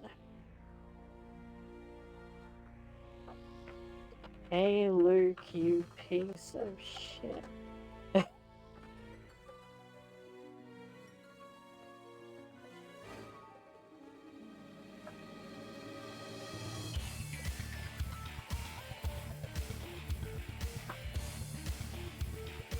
No, redeem it from the store directly. We've confirmed that the bot is losing its shit.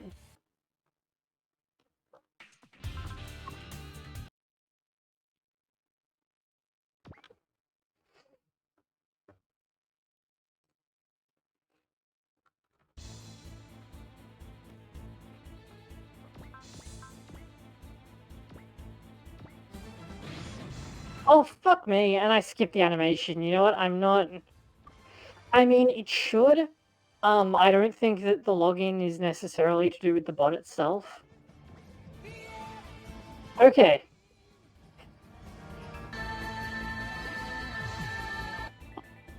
Okay, so yes, it works. I don't know why the bot's broken, though.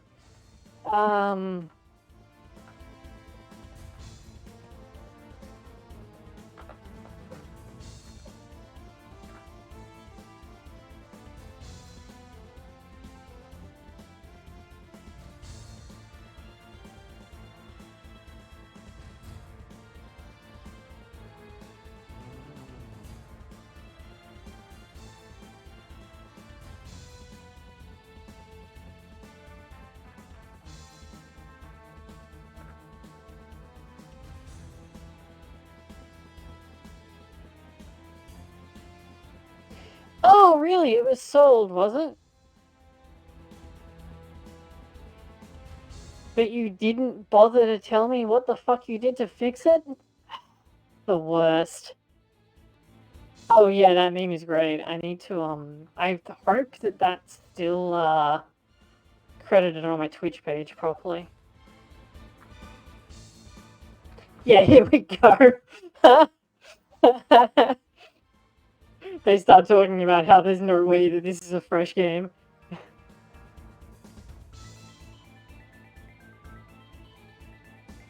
Tag instead. Okay, there's only one tag like that. Channel server error.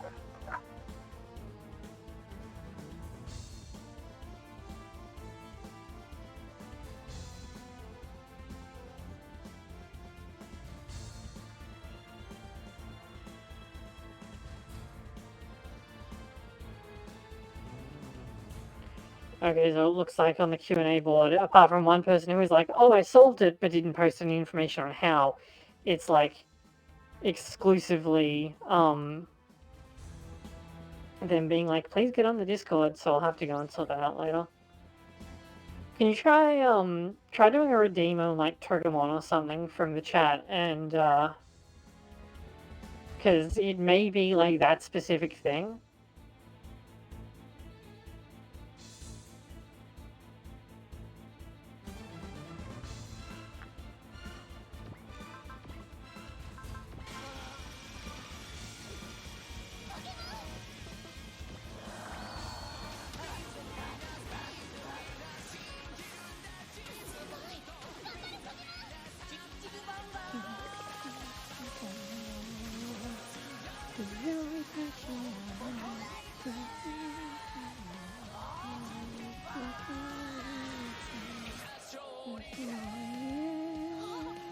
Dude, this song is so fucking good.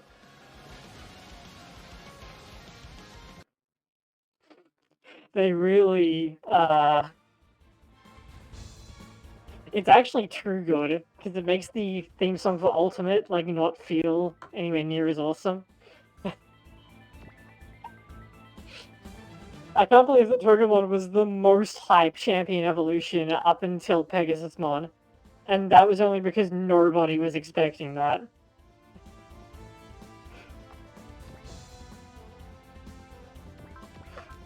Okay, so we shut down Aguija, so, remember how I was talking about how we're going to be doing, can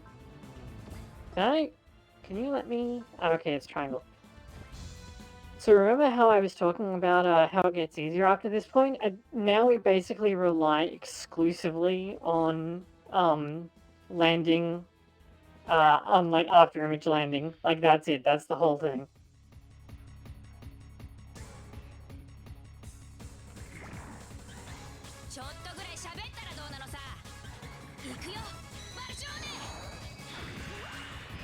Lilymon wasn't a champion though, but like yeah, like Lilymon coming out and being a weapon of mass destruction was not what I expected because she kind of sucked in the original.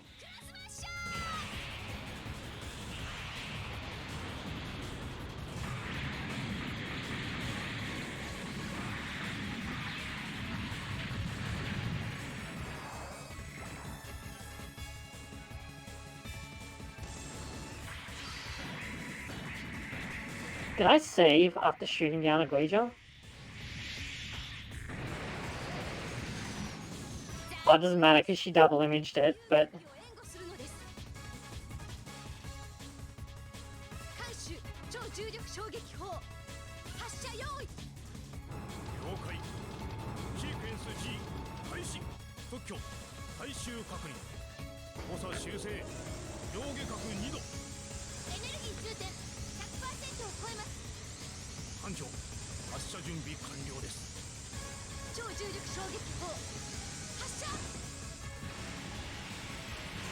This is actually going way better than I thought it was going to.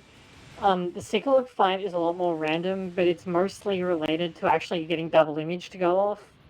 And that's 50%, so you don't end up like resetting for 20% chances most of the time.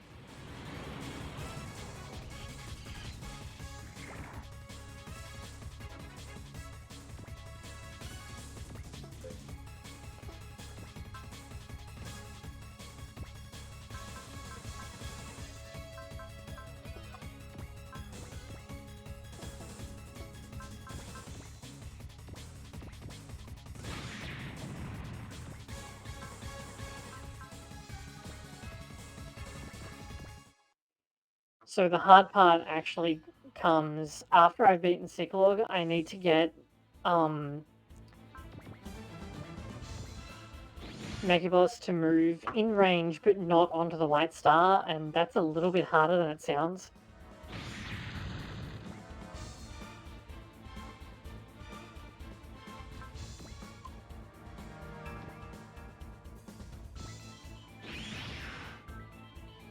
Oof, that was through the barrier and everything.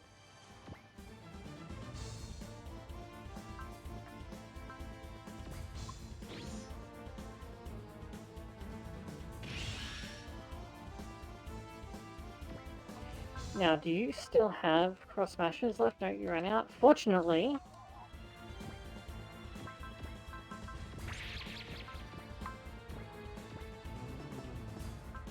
Hello? Why are you not willing to support attack that? Oh, because it's an all weapon, of course, you moron. That's fine. You don't have support attack, do you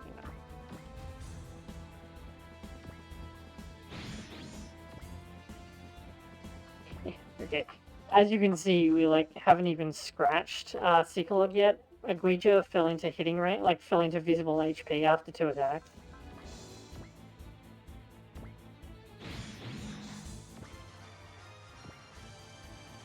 Now, how far can you actually move? Jesus Christ, okay. But the range on your weapon is 2 to 10, right? So 1, 2, 3, 4, 5, 6, 7, 8, 9, 10. Alright, I gotta take a quick save here, because I'm gonna move Gilliam to the other side of the Hirukai to try and prompt Mechaboss to move, and oh wait, he has eaten away, so I can kill this first.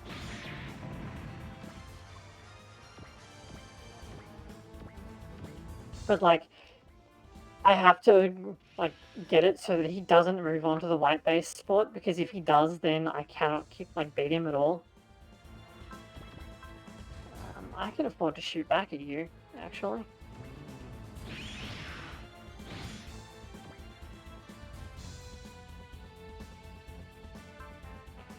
Okay, I think he's not on white base territory.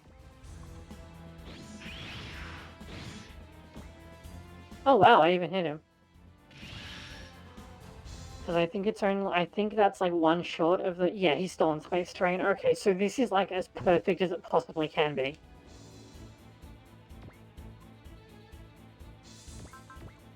I can actually start putting in work on him right now.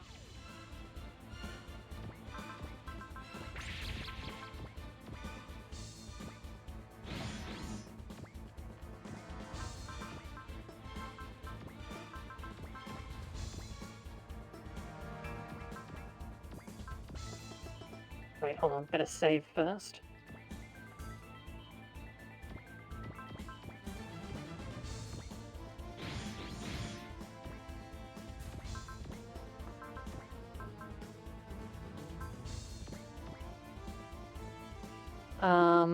I'm thinking it's probably going to be better to not... Oh! Actually, I can... If I'm going to do that, then I should do this. Oh, I let him attack a neutron beam, didn't I? Yeah, he has beam absorb. It's okay, it was very little damage that he recovered. I do need to defend with him next turn, though.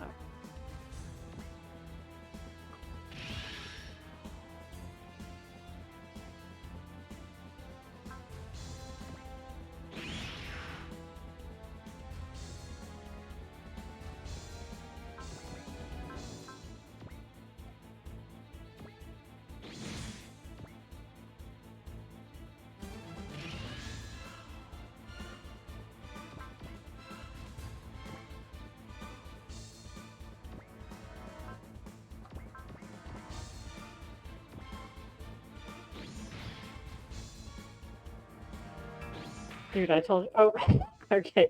Looks like... Oh, I was just setting up my FF14 sub, and he's just discovered that your user files in FF14 are stored manually, so it's pain picker.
Come on.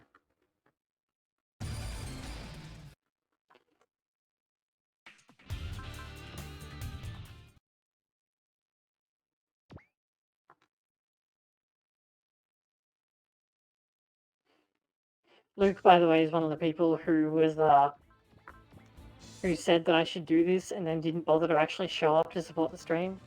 Like, thanks, buddy.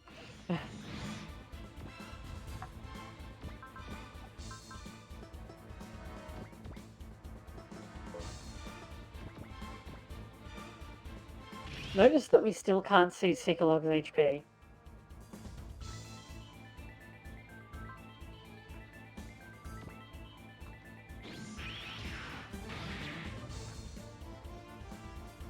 That did so much damage. I should probably pop Vigor on the Hyukai just to get it like back into a safe level. Yeah, there we go. It's not like I'm planning on using like Mercy anytime soon, right?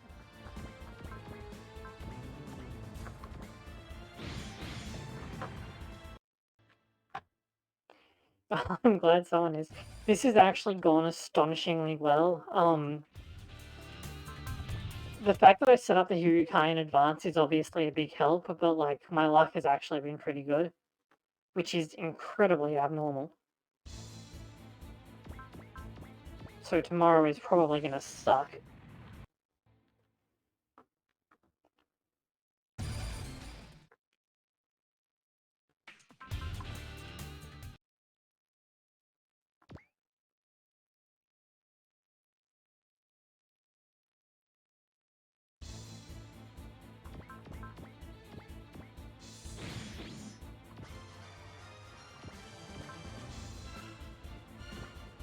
At least the XP is good. You don't get several of these characters for quite a while, so it's like kind of nice to actually have them getting HP and stuff.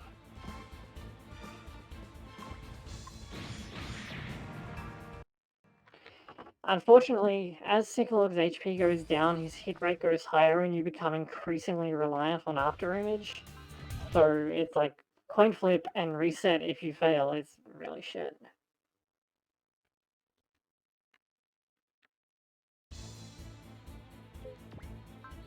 Because what does he have? Yeah, in addition to having 175 defense, like for comparison, Lafina has 122 defense, and she's my tankiest character at the moment. And like for my other characters, it's what we got: 117, 121, 115. So that should give you an idea about how tough he is on the pilot side. And then his mech has 2,000 armor, and he has level 6 potential and guard. So he just doesn't take damage. It's actually the worst.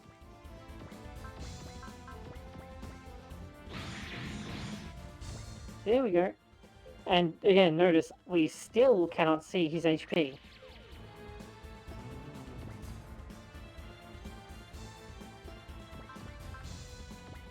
You do have support defend, right? Yeah, I was like, I didn't dream that she had support defend, right? But no.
Like, on GBA versions, since I was playing that on my PC most of the time, it's like, oh, I got hit, I can just like rewind it, or like make a save state like at the attack screen, but that's not really feasible to do on PCSX2. And it's even worse, like, I did this on a physical machine, the last time I did this, and it took so long.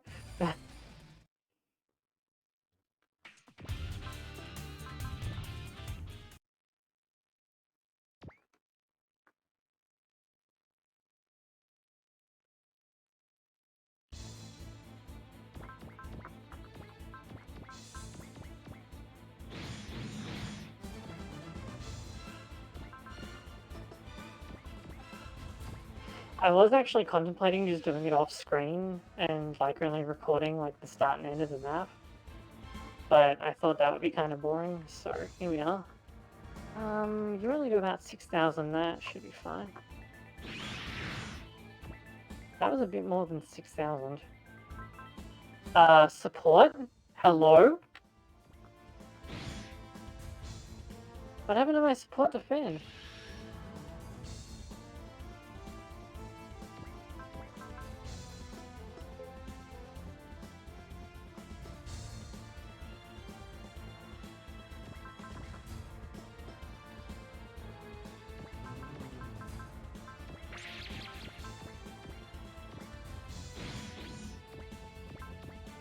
Yeah, he's at nearly half health and we still can't see his HP. I just want to point that out.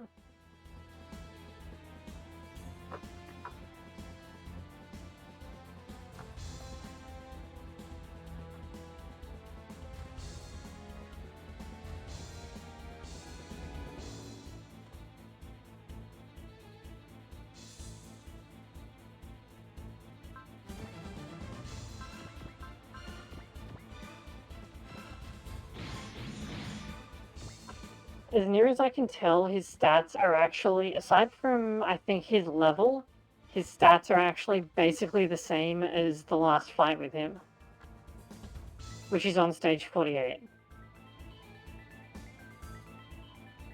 And you have, like, a full army.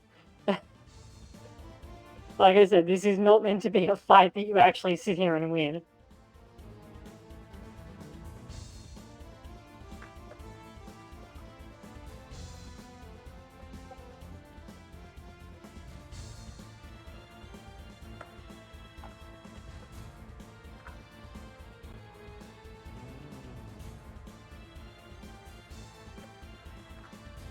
Hang on, Luke's being an idiot, so I need to, find something for him.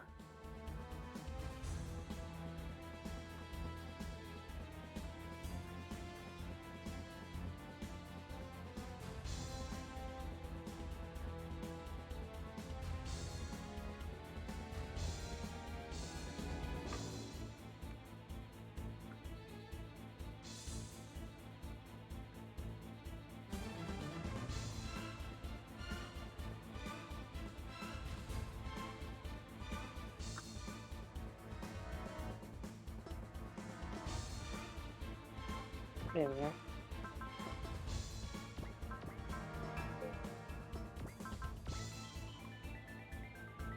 Oh, that's right, repair doesn't work on self in this game. Keep forgetting that, which is weird when you think about it, right? I'm just going to defend that because I want the opportunity to support defend this. Why are you not letting me support defend this? Like, she has support defend, it's right there.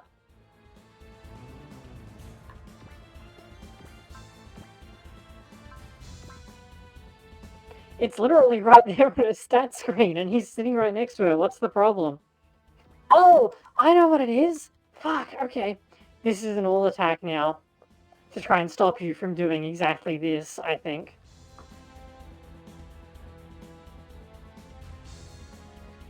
Fortunately, there's a different way that you can do this, so it's not that bad.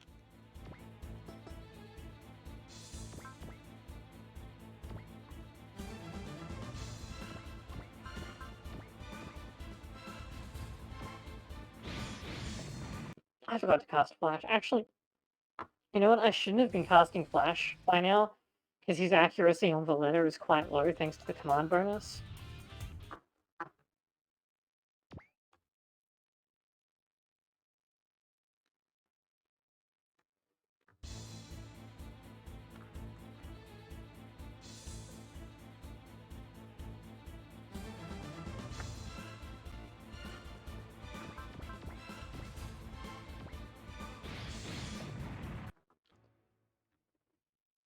Rolling, rolling, rolling, rolling, keep rolling, rolling, rolling, rolling.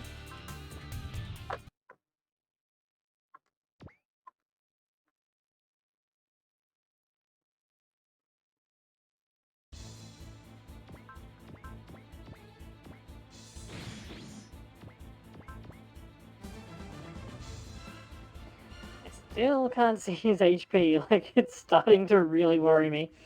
It's like, how much HP do you have? Jesus.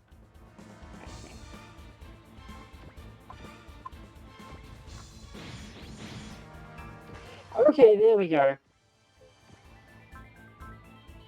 Okay, it's only 190,000. I was wrong about quite how bulky he was. It's still almost twice as much as a Guija, though.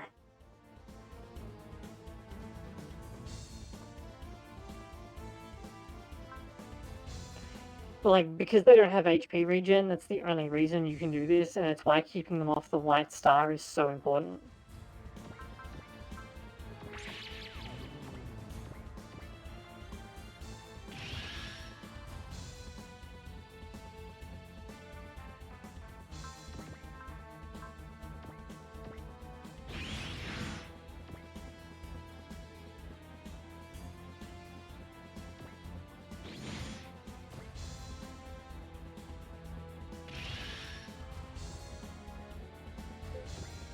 Does this use energy or ammo? It uses energy, okay. This one uses ammo. Right,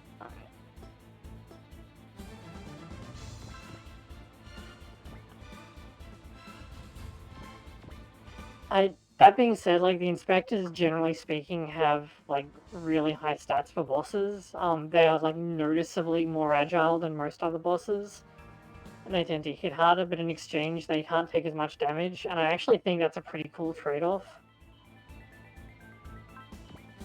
Because most bosses in survival games are just, like, damage sponges.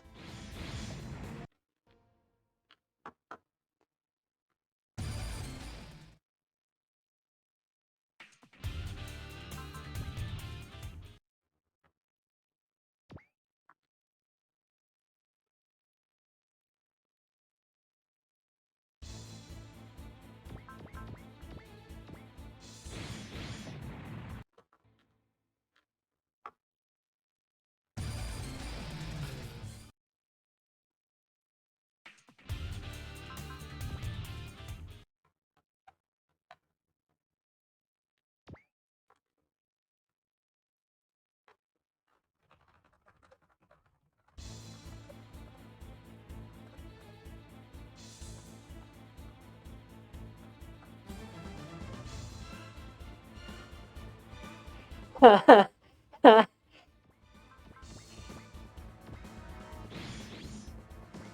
should actually play A Portable at some point since it got the English patch and everything, but, like, the game is so unfair. It's actually kind of fun in its own way because it's so, like, stupidly overtuned and your units get hosed so hard. I think V is where I really... not V, Z1 is, like, the sweet spot for difficulty for me. Because the enemy units tend to be good and your units tend to be less good. And SP is also, like, way lower and spells tend to be more expensive. But, the way that the squad system works is quite interesting.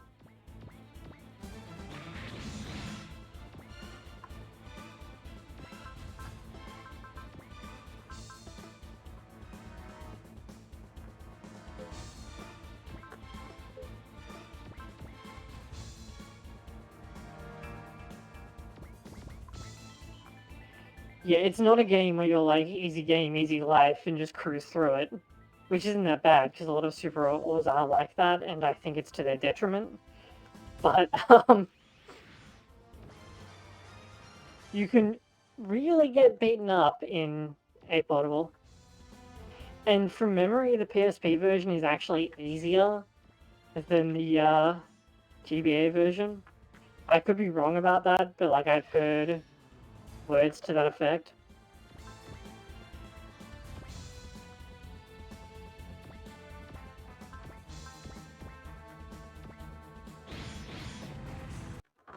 One of my favorite things about A Portable though is that the lots of the sprites in it are taken from OGs and MX, which I mean makes perfect sense.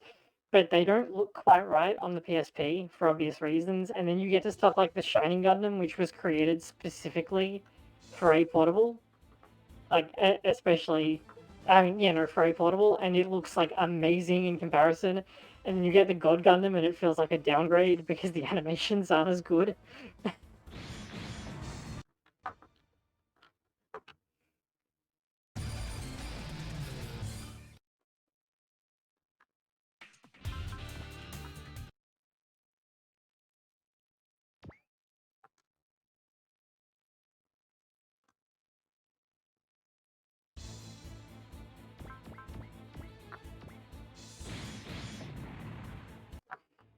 Since you have like infinity points, while I'm like re-rolling through this, can you do me a favor and like try chat redeeming like one of everything? It will cool you down occasionally, but like at least we're doing something productive while I'm constantly re-rolling a 78% chance. Because like initially I thought that it was just a problem with chat redemptions, but the fact that it worked for one, not the other, means that it's actually a different issue, and I may be able to troubleshoot it with more data.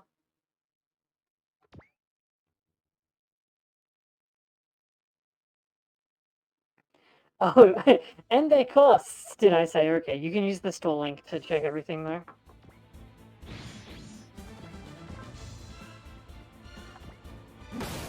Well, that one works. You can't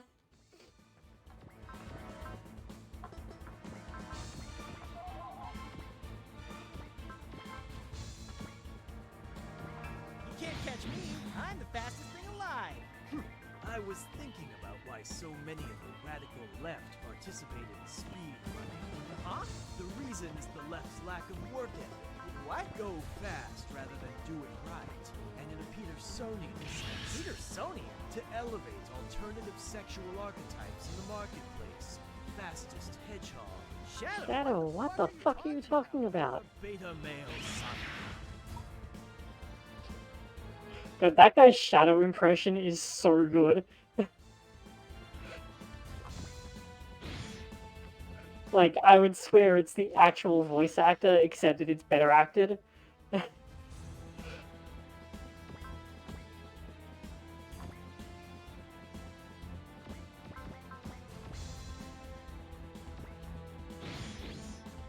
I haven't played Adventure 2 Battle in a while.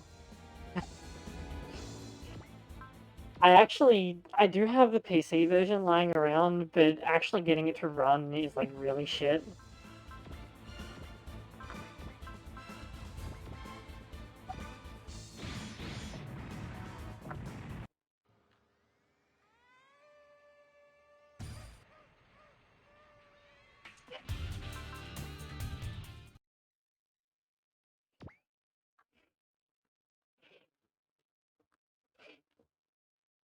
I love the sound that it makes. It's so stupid.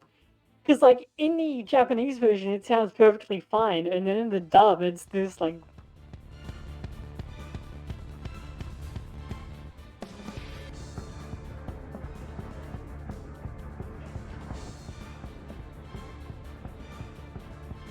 do I need to turn the alert sound up a bit? I think I can do that.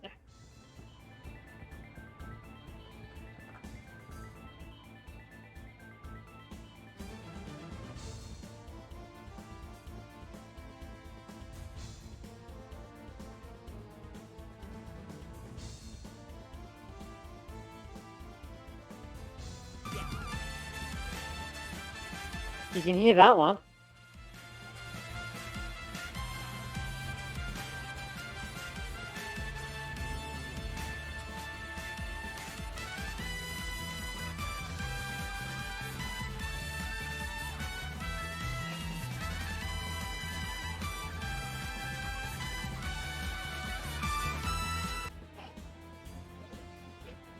That whole clip is just amazing. I think I can fix that from my overlays, maybe?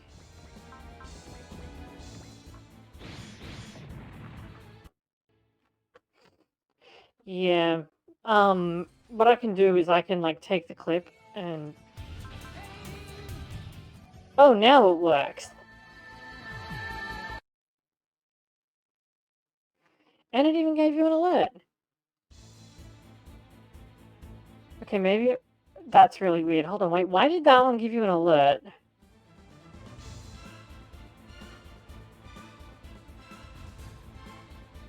Oh, because I didn't have... Right, okay, that's actually because I messed up. It's actually not meant to give an alert in chat.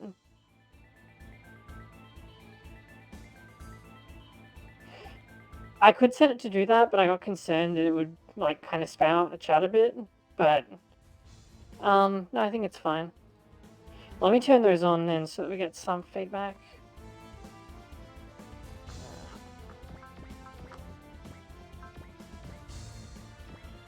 This is me once again playing off my stream. You know, I really wanted to set a combination.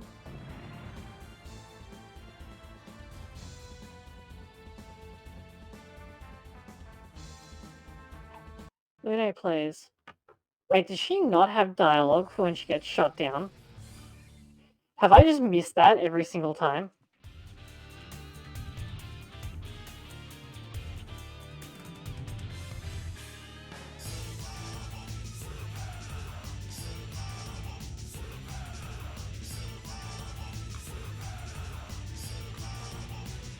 Watch me get, like, a copyright strike for letting Rocks play on the menu.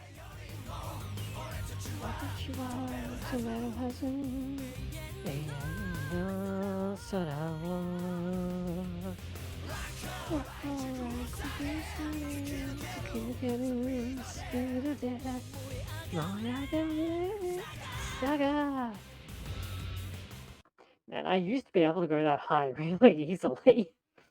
And then I didn't sing for like 10 years.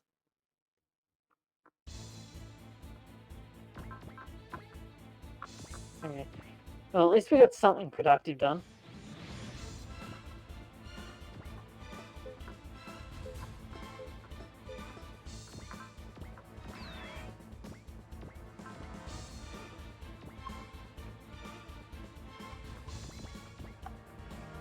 Honestly, I'd kind of forgotten that the game, like, actually put in a change to Mechaboss's boss weapon to make this even harder.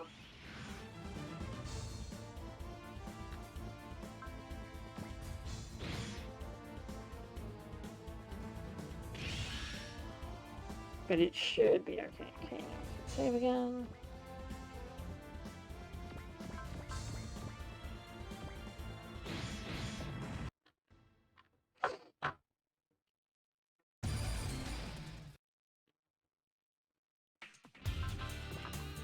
Unfortunately, if I start doing something like building a deck for Battle Spirits, then like it'll take me away from playing this, which will make it take even longer. And it's not like I can just like, you know, say, oh, let's watch something on YouTube, because that's like, you know, wrong. If I just like play the whole fucking YouTube video on stream. I mean, I kind of did that for Petersonian, but like that's a shitpost. Like it's meant to be used like that. And I'm pretty sure I have it properly credited with a link in the About page. It's really fucking funny though. All of those are, but like the quality of the dubbing work being so high honestly makes it way funnier.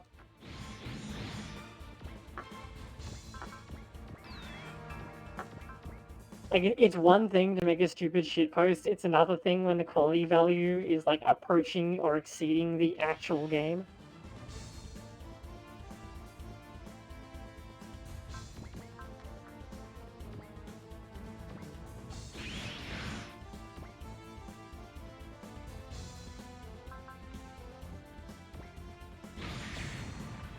Come on!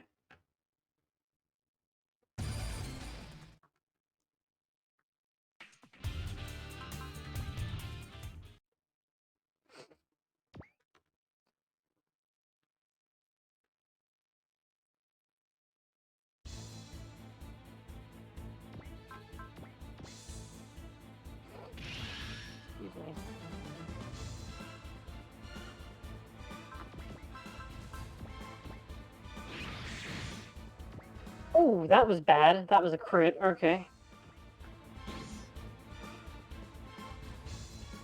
It's time to pop another vigor.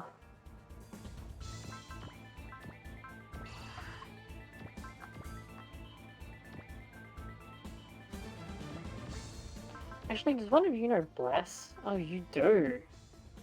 I gotta keep that in mind for whoever I get the killing shot with people on. Actually, I can basically guarantee it with Gilliam, so that's probably what I should wait for. Maybe I should pair her up with Latuni. No, I can't because I can't use the all attack.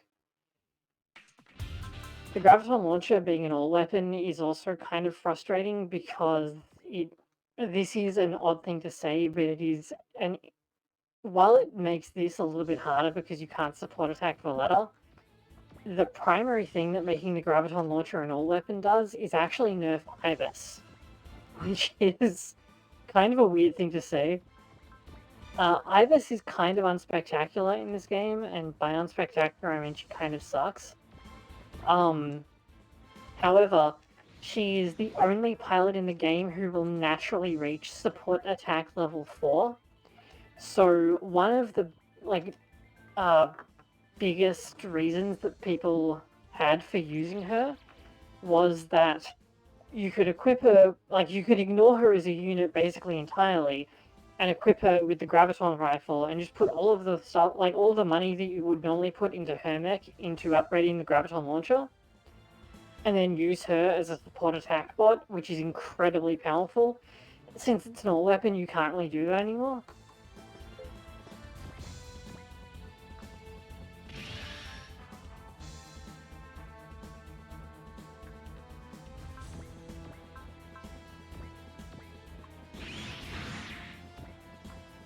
And it's not even a thing where it's like, oh, you could do it.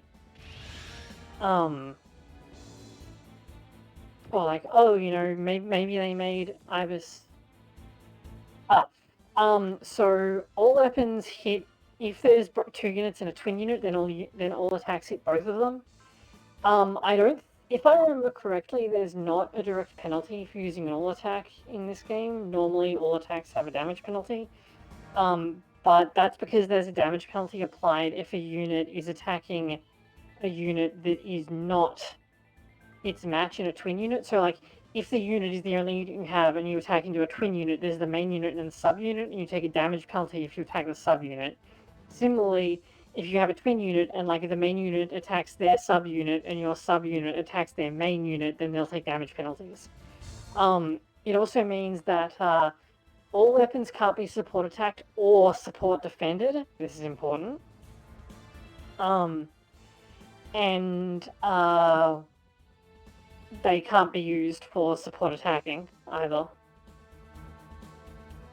And then you have all W weapons, which are that, but they can hit 2 adjacent panels.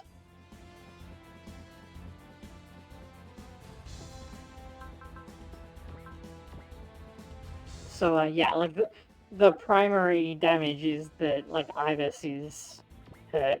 Is the main thing about losing the Graviton Launcher. It is useful on certain other units though, some units that have ammo-based attacks and don't really care about their energy can make a really good use of it. So it's not a total loss.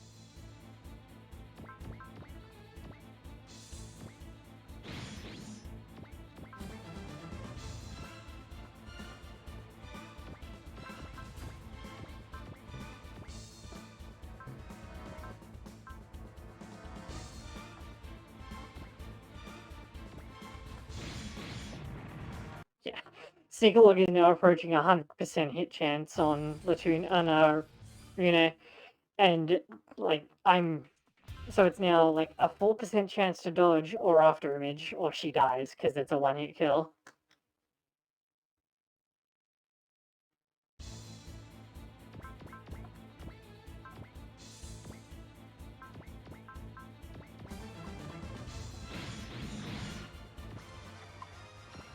Fortunately, after image kind of good.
I know.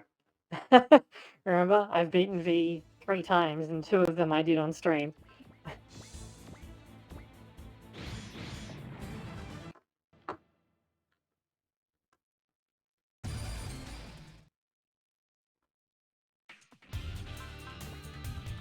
You actually get a choice as to whether you keep him as a pilot or make him a sub-pilot if you go on the route split, but it's like, why the fuck would you keep him as a pilot?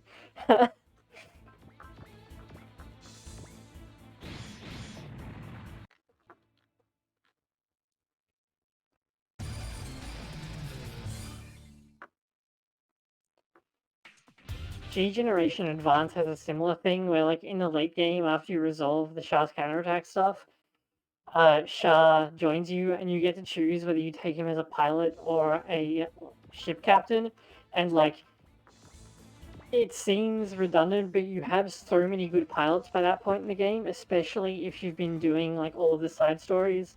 So you have, like, Judo, for example, and you have, Marion Welsh, and, like, and Atherin, and all of these people, and it's like, you know, I could use you as yet another overqualified pilot and bench someone who is also really good, or you could be, like, hands down the best ship captain in the game. So it's, like, honestly better to use Shah as a captain of a warship than as a pilot, which is just the most weird thing.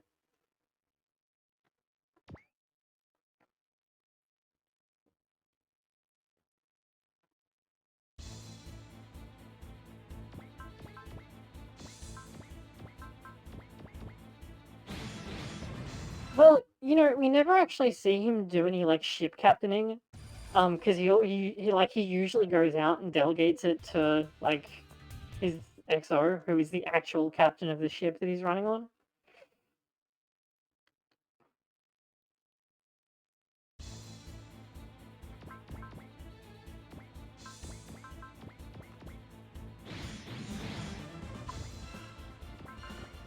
We almost got him.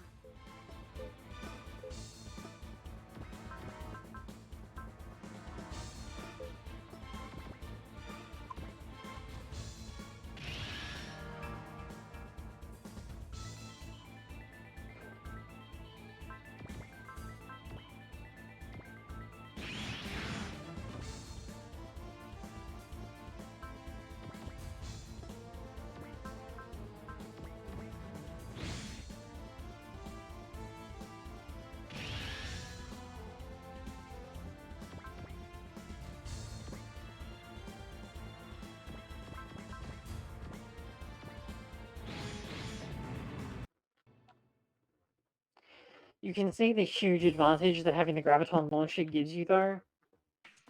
Especially since the Mark II regenerates exactly enough energy on the light star spaces to fire it every turn.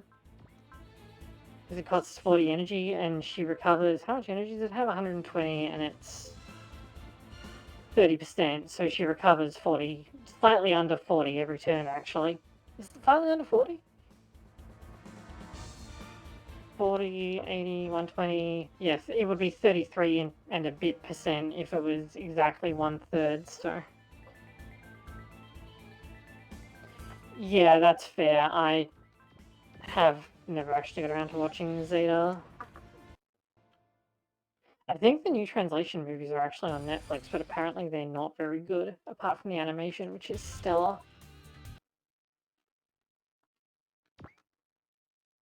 Kind of like Rebuild 3 and 4. Like, they're complete shit, but the animation's really nice. Except 4 is, like, seizure-inducing. Like, it was physically painful for me, and I normally do just fine with flashing lights, so...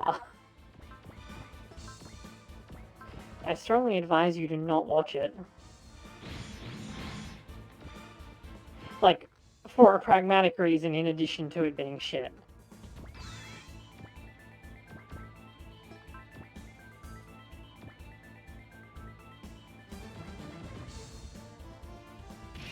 At least it's no longer doing the thing that it used to be doing on my previous Sony PC, where every time I saved it would lag for 10 years.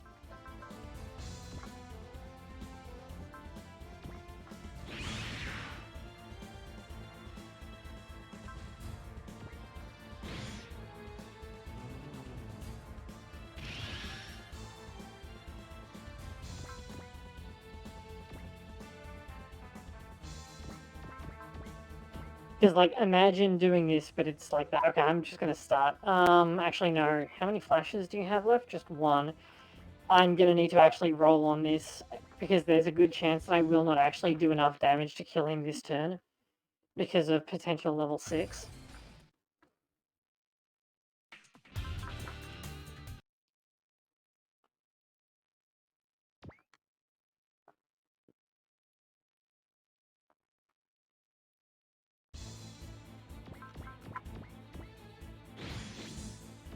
There we go. And, like, if I don't kill him this turn, then he's gonna be at 100% accuracy next turn, so I'm gonna need, yeah, he's now moved to 100% accuracy against Lune, but fortunately we have the technology.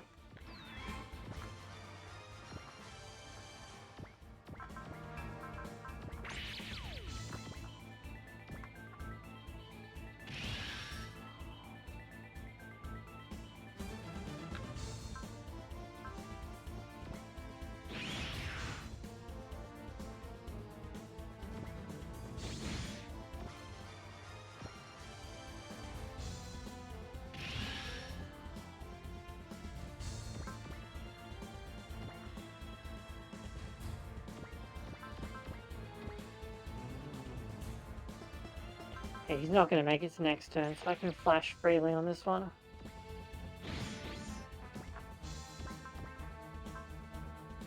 Oh, I can even cast Flash for you. Not that I need to, but like, it's there.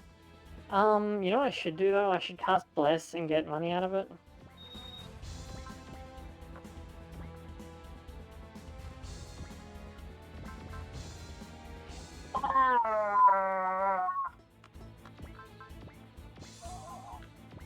Okay, well, Bless lasts until your next attack, so I'm just going to wait a turn.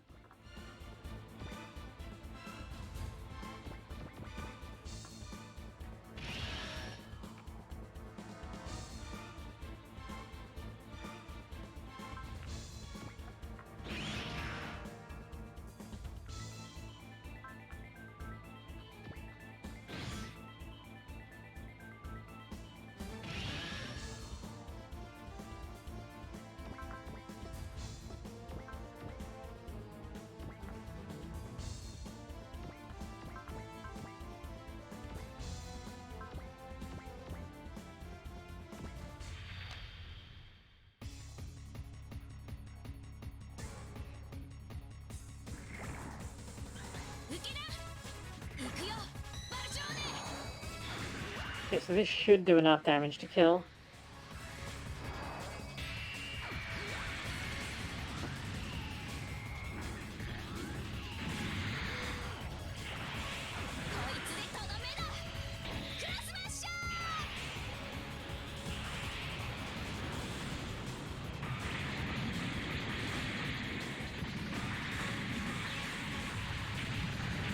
"44 HP. Okay, she better dodge this.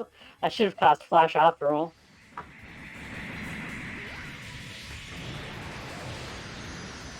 Well.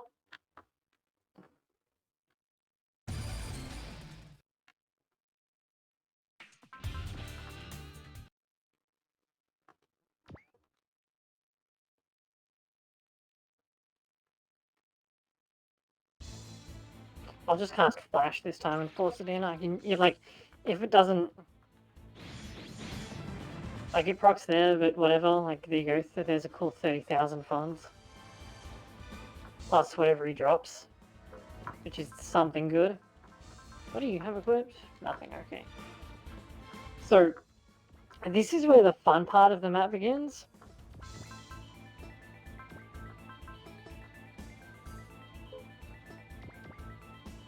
Valletta can actually go away. Oh wait, does she give a bonus? Hold on, I need to check the deep lore. The game's deep lore. Duplicate tab, thank you. So something this game doesn't tell you exists is that there are relationship bonuses.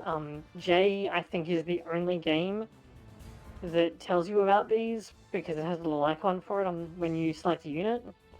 So they can be, you can have rivalry, which increases critical rate, friendship, which increases accuracy and evade, and love, which increases damage. One of the big disputes about using Ibis as a support attacker is that Lune also learns support attack, but she has a very powerful love bonus with Masaki, and so by putting her next to him and then using her to churn out support attacks, you can get really big numbers. So let's see, OG2.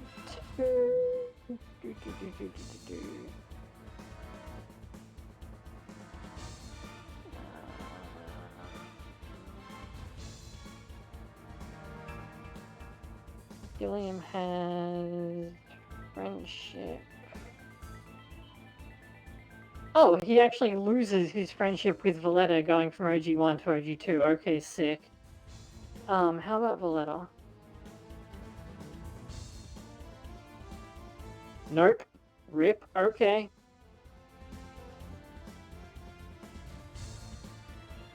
I was like, maybe I can put him next. Maybe I can put Valletta next to him for some like something useful, but no.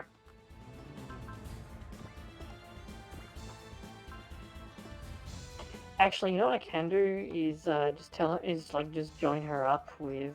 I can't do it this turn, but I can join her up with Lune next turn.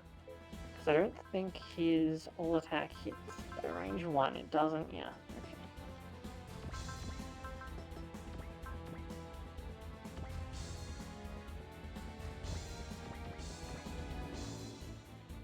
So this is the huge pain in the ass bit of the map. Like, it goes without saying that, like, killing Aguija is the hardest part of the map. But due to the change making, Mechaboss's boss weapon an all weapon, which can no longer be support defended, it means that you can no longer, like, completely freely,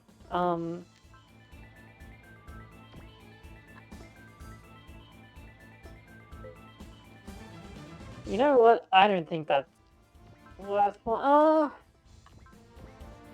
Okay, I'll re-roll it until it becomes 100% just to speed things up. Yeah.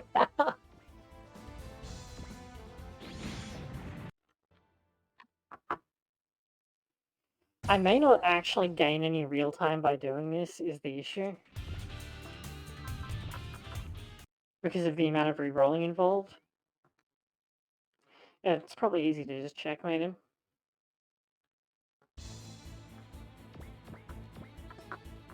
However, I think it's worth trying with Latuni, who has like a 50%. She also only has a 75% chance. Okay, stop it.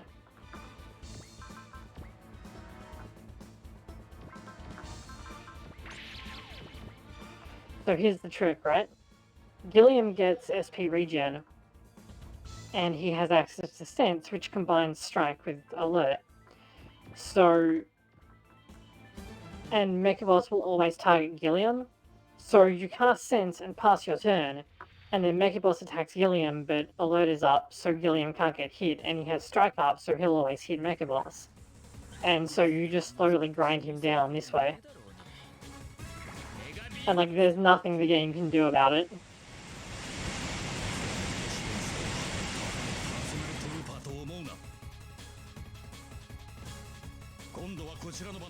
He said, don't think that this Gaspensed is an ordinary personal trooper, or this Gaspensed isn't an ordinary personal trooper like you thought. Kara to Omuna, the last part is like you thought. Just leave out like a kanji clause, like it's Battle Spirits wiki.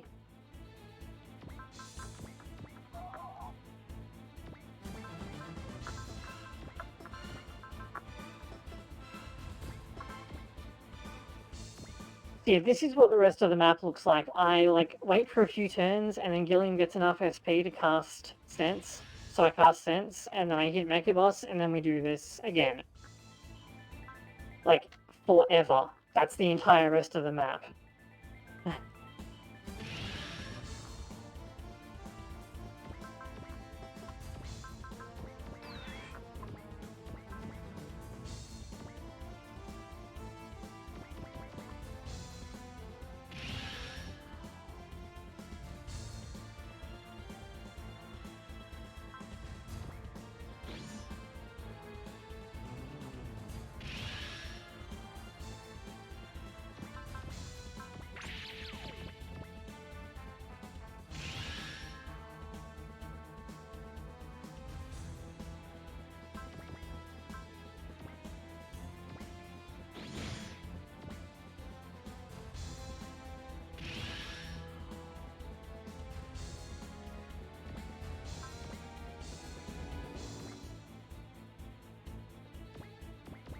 it's like, at this point, I can't really lose unless he gets in a lucky hit on one of the turns. Like, it actually has to be 2 turns in a row. Actually, it might even need to be 3 turns in a row if he doesn't get a critical hit to overwhelm the fact that the hero can repair and the white star giving me 30% HP back. So like, while this is like this is completely safe, but it's also really boring. Like, there's a reason I was like, maybe we should do this off stream, right? But people were like, no, you should do it on stream, so here we are. And then they didn't even turn up.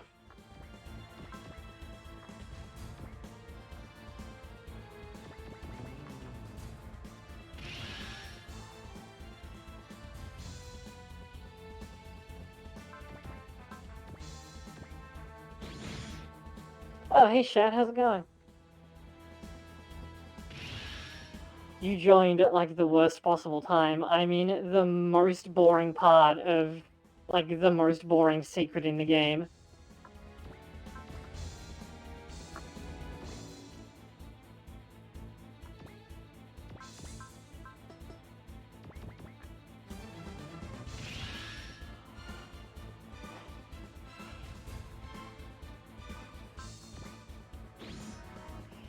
Basically, I have the game in a checkmate scenario where as long as it doesn't get 3 lucky hits in a row, it can't actually win.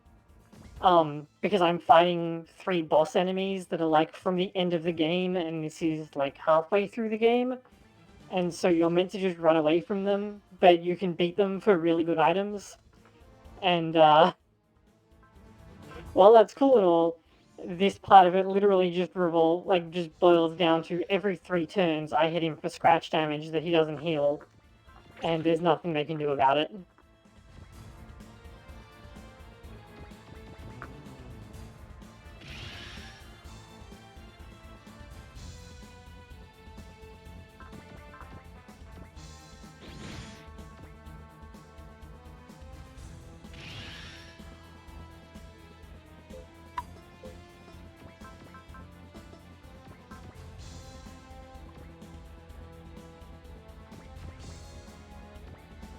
Yeah.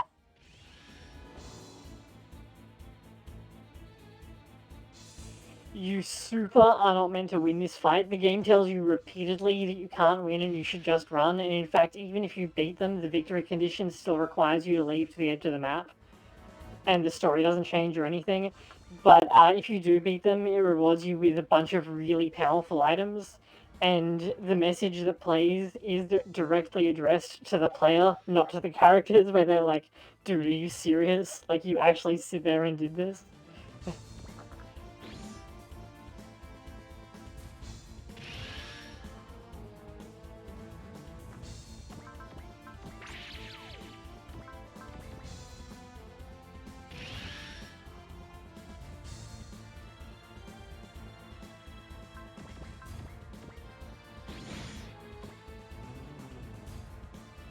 Because the boss, Mecha Boss, is locked on to Gilliam. He'll always attack this unit. And Gilliam has this spell which causes him to automatically dodge the next attack that is aimed at him and gives him a 100% hit rate for a turn. And unlike most pilots, he regenerates his SP 10 every turn. So you wait until you can cast Sense, which takes like 2 to 3 turns, and then you cast it and pass your turn, and when he attacks Gilliam, the attack will always miss and your attack will always hit. And despite the fact that he has so much HP that I can't even see the value at the moment, none of, like, his unit won't regenerate HP. So I can just whittle him down over the course of however many turns it takes. For the other two, one of them you have to rely on like low percentage shots and what use of your other units you have, and then it's like a really fast evasive unit, but it's not very strong. And then the one after that is like super tanky, but not very accurate, and you basically have to rely on the fact that your units are fairly fast, and one of them has a 50% chance of just not taking damage. And then this one you just like checkmate like this. So at the moment, at best he has a 50% hit rate, and I'm just not taking damage from, and I'm regenerating health, and every few turns I get a free hit on him, and this will continue until he dies. There is nothing the game can do about it because he's programmed to, move as far as he can towards Gilliam. Well, he's programmed to shoot at Gilliam, and if he can't shoot at Gilliam, to move as far as he can towards Gilliam and then attack Gilliam if he can. So, there's no variation in his routine. メガビームバスターを受けやがれ。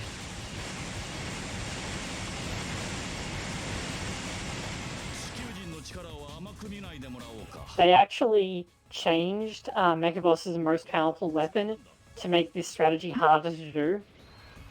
Because in the GBA version, his normal attack, you could defend Gilliam with your capital ship and let him counterattack more frequently.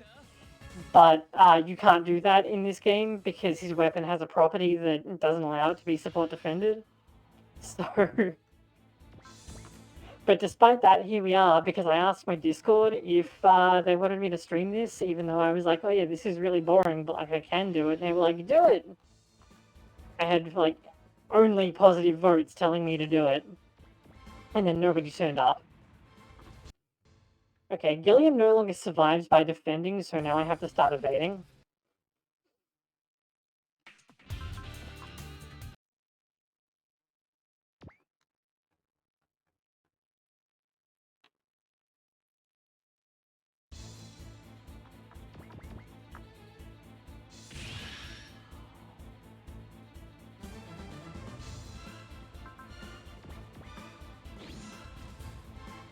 It's okay, it's only a 25% chance.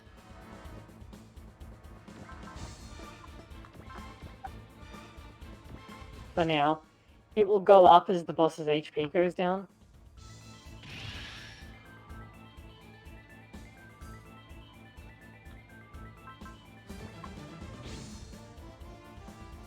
It's also possible that he just got a lucky crit, but I don't think that's what happened.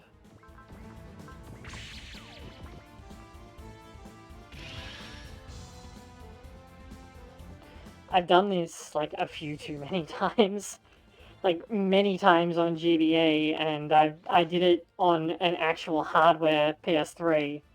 A week before the English patch for this came, well, the localization patch for this came out. Calling it English is a bit, gilding the lily a bit.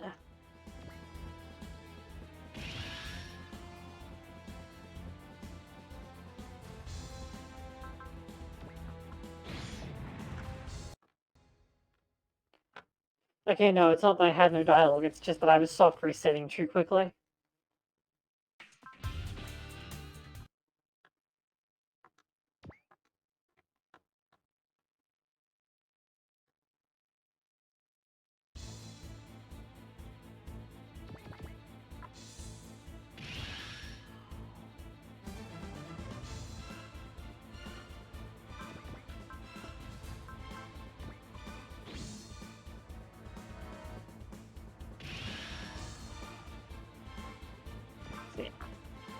The thing about this secret, though, is that it's really good because getting it fucking sucks, but, the items that you get from it can be used on a couple of following stages to win more fights that you shouldn't be able to win, and those also drop really powerful items, on, not the next stage, but the stage after that.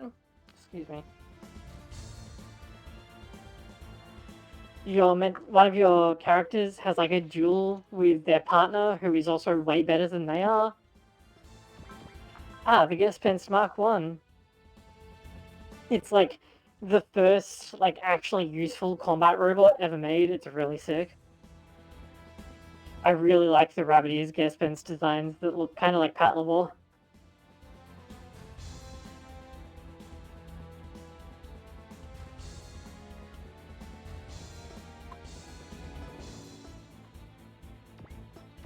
Did I? Yeah, okay, so I need to wait.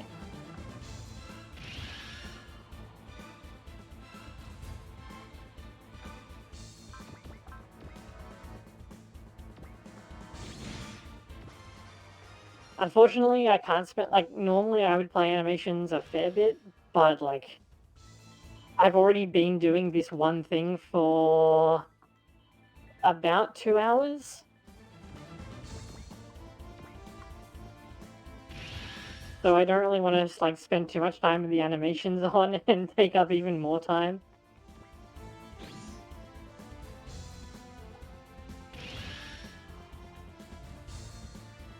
Oh yeah, it's a lot like that, actually. Because it had a much more, like, sci-fi appearance than the other Patlabor units, which were way more, like, realistic, I guess is the word.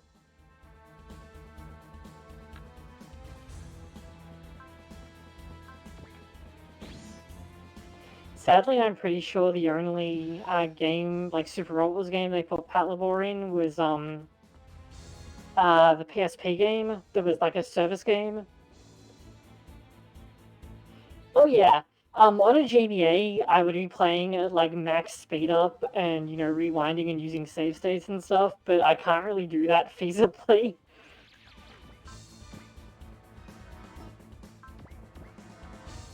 So I'm just like, even with the faster load times from like being on a PC, this still takes ages.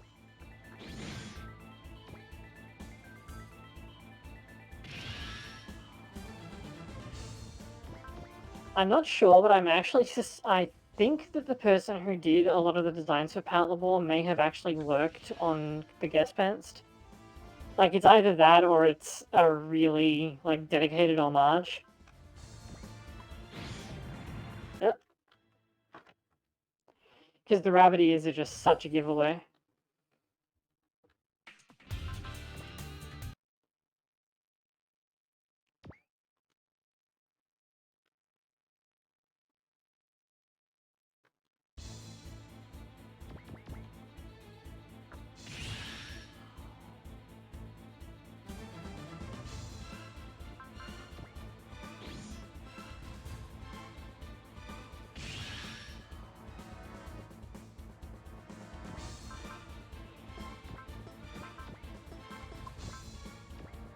What they've been doing lately is they've been, like, slowly cycling in a lot of older series.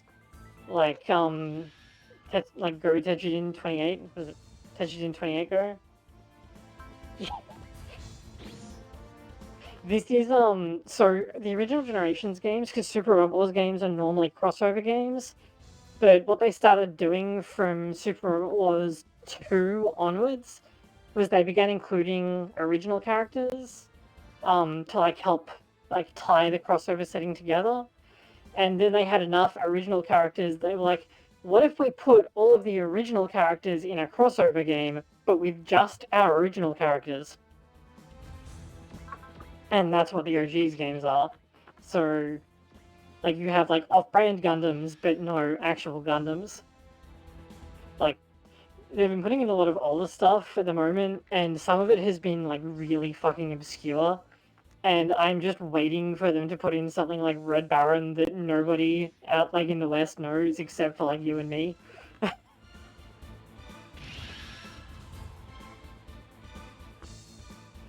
And I only know that because you introduced me to it and the theme song is really good. Specifically the Spanish, or what is it, the Latin American, so it'd be in probably, what, Portuguese maybe? I don't know. Whatever the dub is, has a really good opening theme.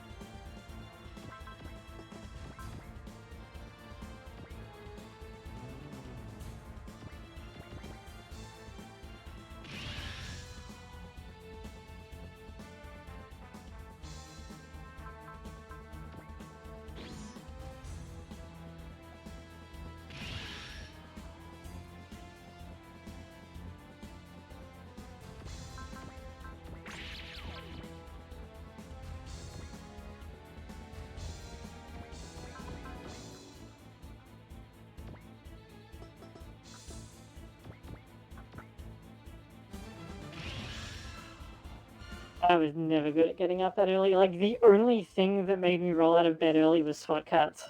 And that was at like 6 in the morning. I need to actually resupply him. I forgot that the leaf slasher ran out of ammo. Ah, okay, I finally knocked him down below 100,000 HP, so we can actually see how much HP the boss has. Yeah, 150,000. There you go.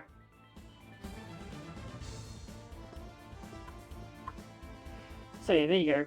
I was right about Mega Boss. I was a bit wrong about Stickalog having 250,000, but I was closer to right than wrong. So yeah, like to give you an idea, the boss of the immediate previous map, who you weren't really meant to fight, like if they were reduced to 60% HP, then they would retreat and the map would end. That boss had 40,000 HP. And the bosses on this stage had 110,000, 150,000, and like 200,000.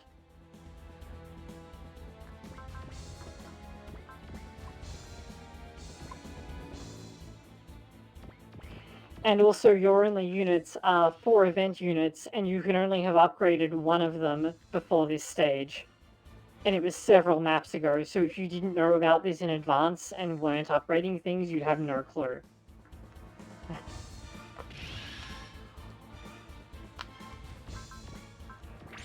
Like, I was forewarned, so I was able to do some like work in advance to make this easier, but it's still a huge pain in the ass. Yeah.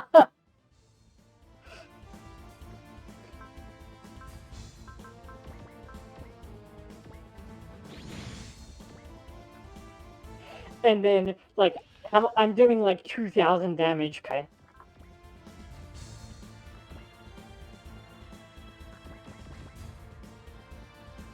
So this part isn't like really a big problem, it just takes forever. Because it's like, it's all well and good that I have the AI stuck in this checkmate scenario where it cannot get out of it and will eventually lose. It's just, you know, I might actually die at my keyboard before I get finished beating them this way.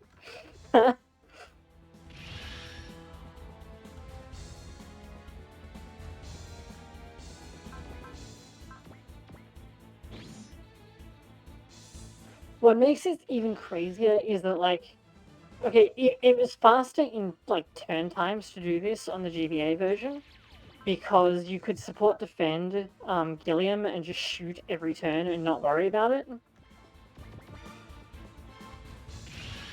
But the GBA game ran way slower, so, and like, I know for a fact that there are people who did this on like physical GBAs.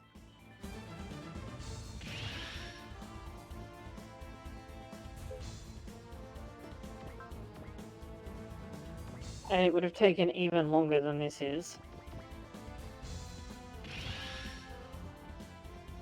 Because even with the animations off, the GBA game runs really slowly.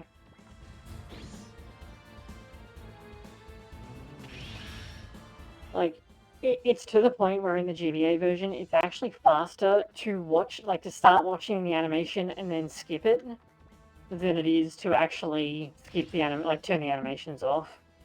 Of course, you don't see what happens in that case, but,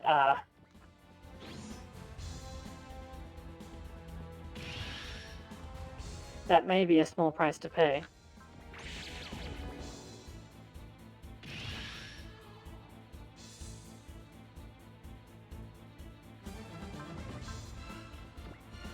To add insult to injury, I can't actually use Gilliam's strongest weapon because it's a beam weapon and Mechaboss has beam absorb. So, like, if I hit him with a beam weapon, he takes, like, oh, wait, does it barrier break? No, of course it doesn't. I was gonna say, like, there's no way, right?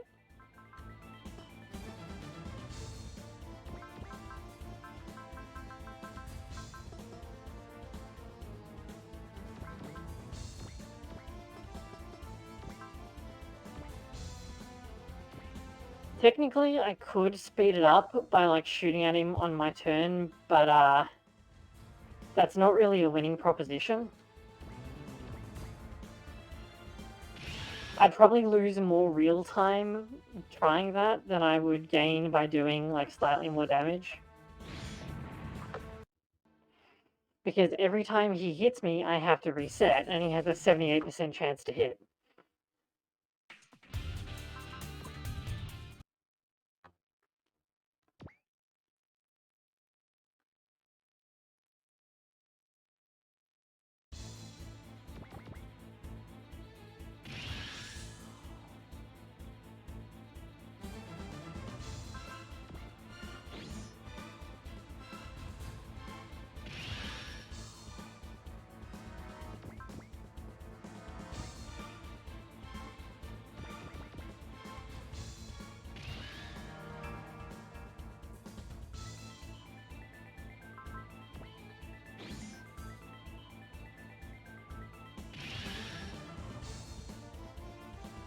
I had to lean all the way over to see the emotes.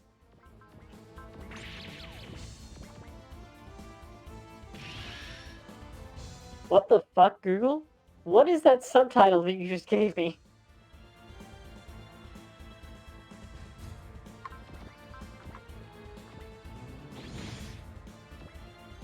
Like, the captioner uses like a Google text-to-speech thing, and sorry, speech-to-text thing, and like it's pretty good for almost any purpose other than the one for which I am using it.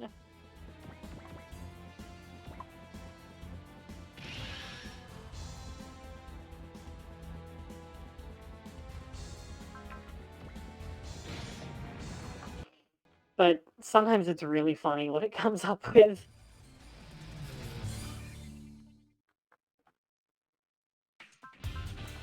I'm hopeful that it makes things better for Midori as well, who has like auditory processing issues, so I'm hopeful that for people like that, it's at least giving them like some clue of what I'm trying to say. Yeah, it really doesn't like my accent.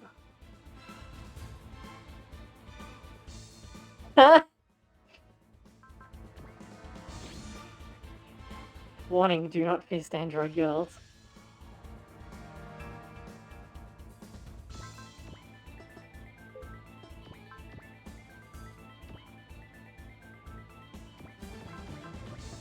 What am I doing? Don't attack, dummy.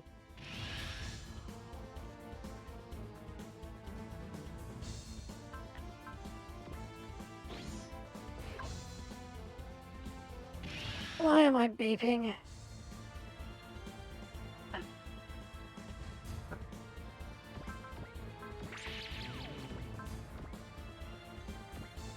My phone goes off at 2 in the morning. It's like, what the fuck do people want at 2 in the morning? I'm glad someone thinks so. When I'm testing like how my voice is and I play it back, I'm like, oh my god, I sound so fucking awful.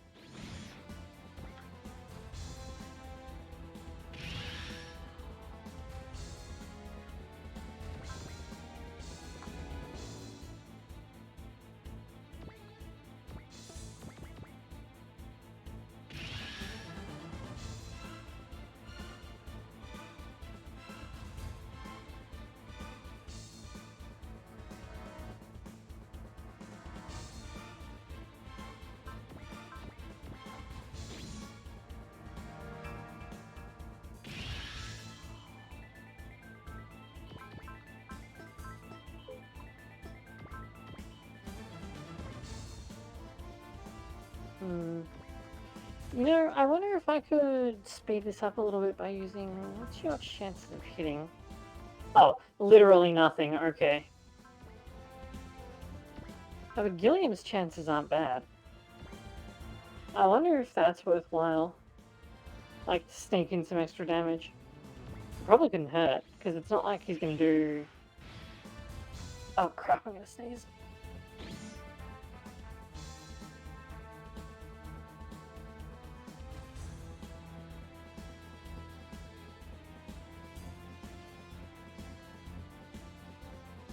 I'm really glad that I felt that one coming. Oh yeah, Super Wars games have great music, thank god. I mean, this is obviously grinding on me since it's been playing incessantly, and like the only thing that I can do to get a break from it is to run the animation. and listen to the Inspector's theme. But these games, generally speaking, just have really amazing soundtracks.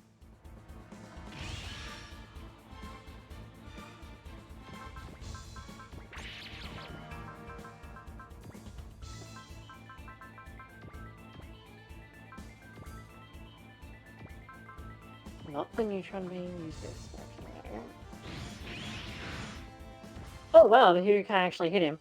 Okay, I think I can speed it up slightly by doing this on Sense turns. Actually, on any turn, really. Because the damage that he does to the Hyukai is, like, non-existent.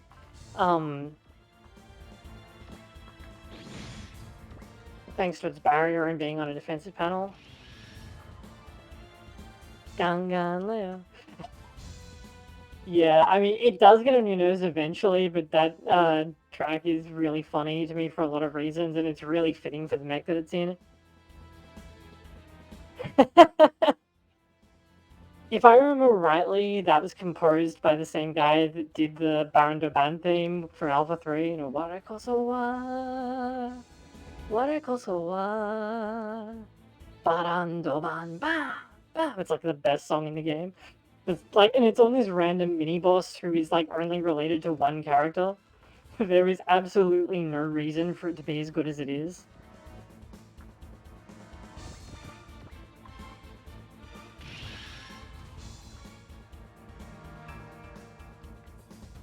And it really stands out too because the other like Balmar mini boss themes are like variations on the same theme and are not very good, except for Clown Master, which is amazing. And then you get that one and it's like, holy shit, this is amazing. Like, why? You don't even see him for most of the game if you aren't playing like one of the non-canonical player characters.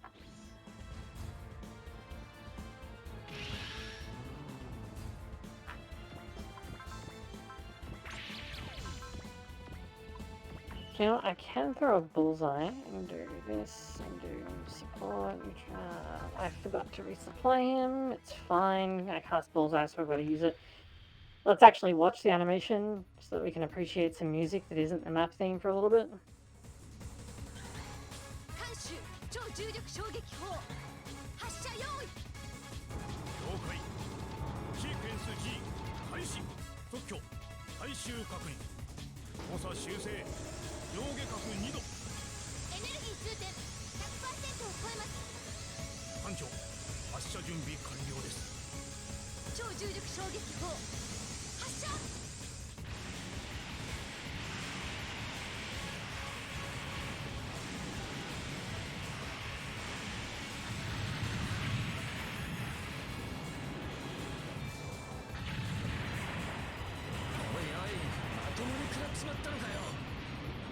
Oh wow, that actually did good damage. Nice.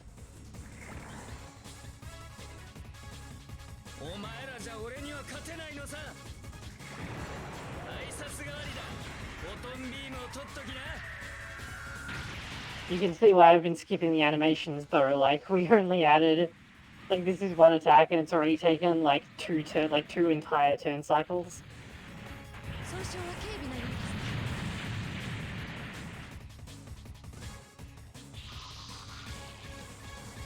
離脱し損なったか行くぞそこだな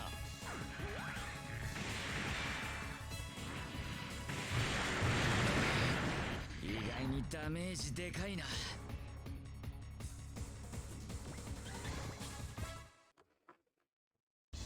That's not the last time I can do that, but like I can't do it with the gravity cannon again because it just won't hit.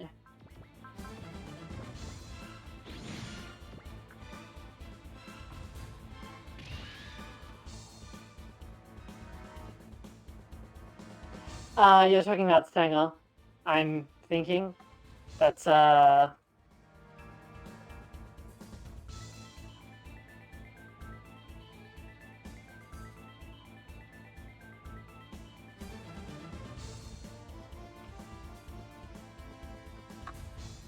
this guy.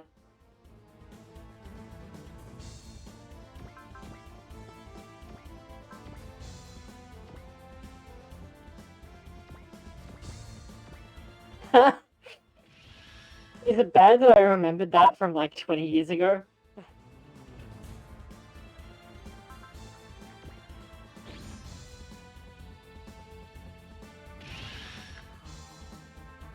Hey, Casey.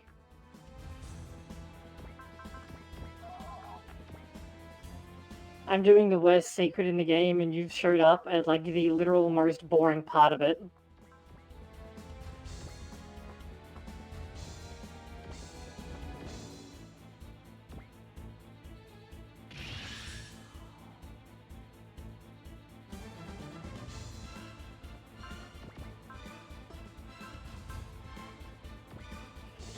Basically, I'm beating 3 endgame bosses, except that it's halfway through the game and all I have are shitty event units that I couldn't upgrade.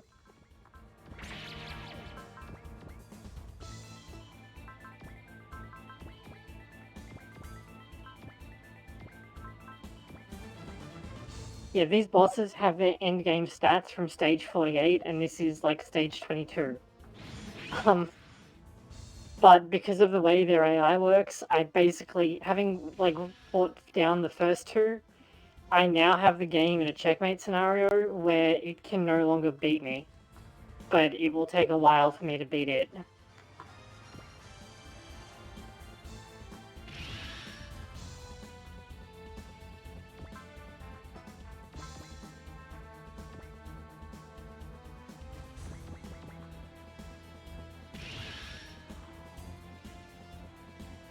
Oh yeah, she's super cute.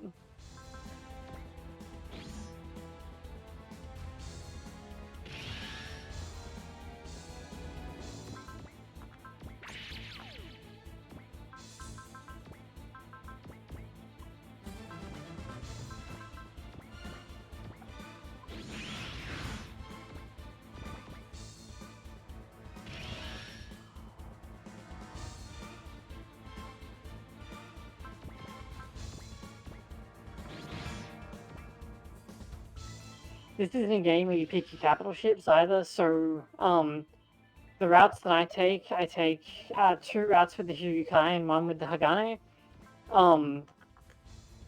So you do get to see a lot of her, but after a certain point in the game, the Hyukai really starts to fall off in terms of how useful it can actually be to you. So they tend to become, like, backline support units. Lafina does get Command 4 really early in the game, though. So, like, just keeping her with your army makes all of your units better.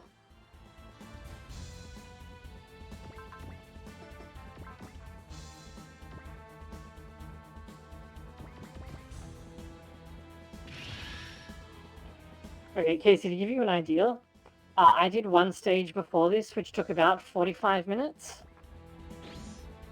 And this stream has been running for 3 hours and 25 minutes. And like all of that extra time is this stage.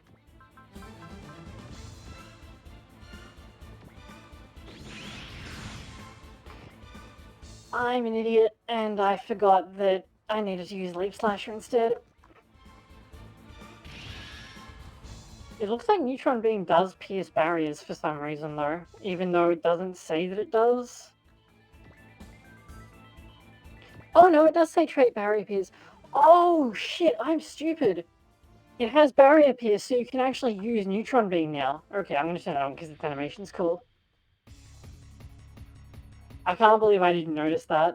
Okay, I can actually use his most powerful weapon so now, since it has barrier pierce. So that's actually a good trade-off.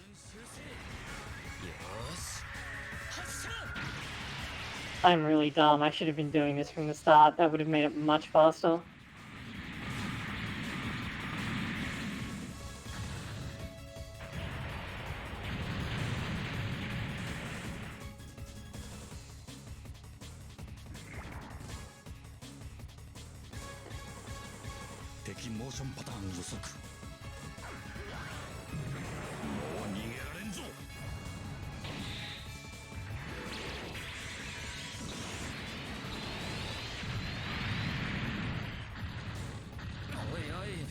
Oh yeah, that's way better damage. That's almost 2 times as much damage.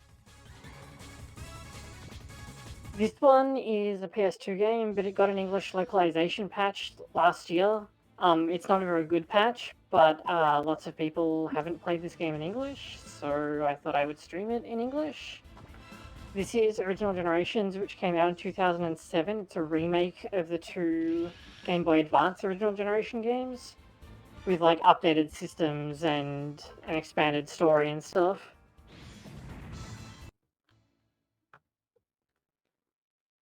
So this one's pretty old by now.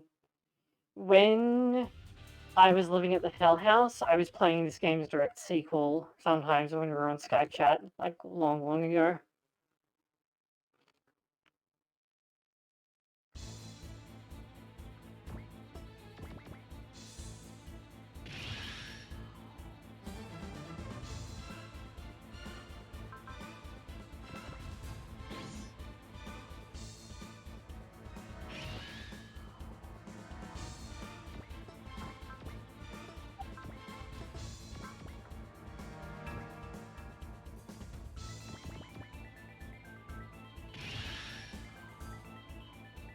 Unfortunately, like, this patch is really bad, but people are so desperate. Like, first of all, it's very similar to the official localizations, which tend to, like, make stuff up and insert dialogue where there isn't any, or, like, not translate dialogue where there is dialogue.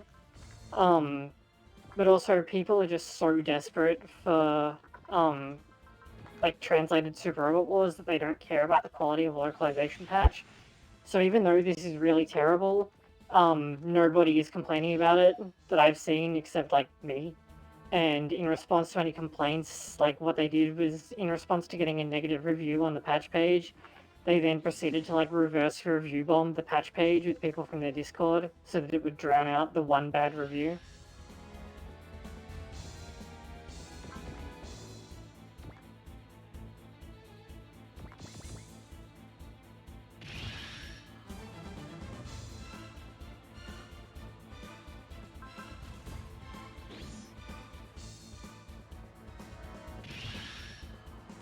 Rip. Fortunately, you aren't missing anything because, like, this is what we're doing. Like, this is the rest of the map.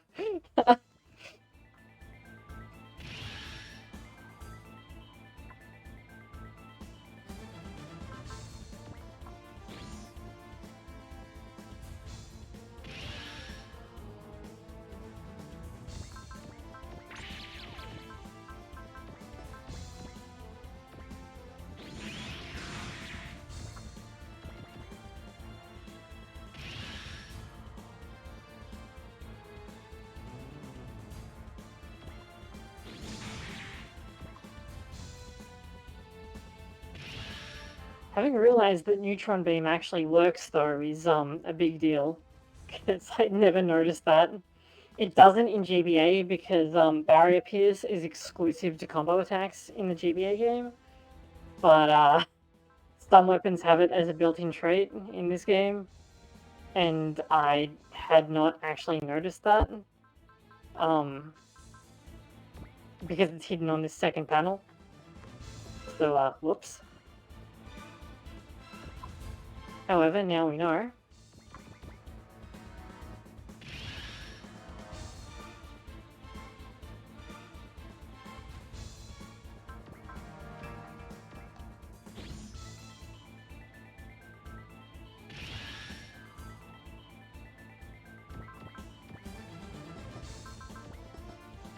One more.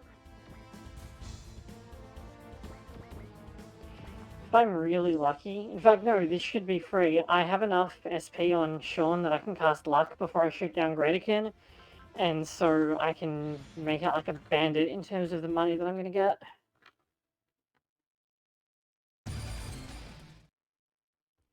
Which is another big advantage to doing it this way.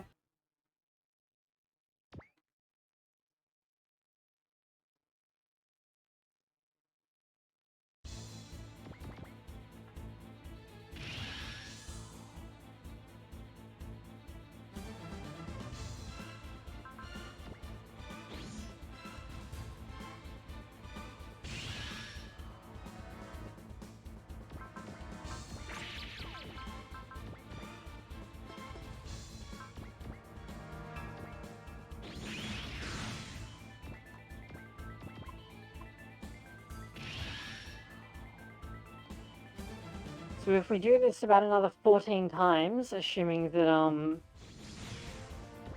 his prevail isn't so good, we'll be done. And then I just have to leave the map, because even if you beat them, the map condition doesn't update. Like, you still have to escape, and the game treats it as if you, like, run away from them, because, like, there's no way that you're meant to do this.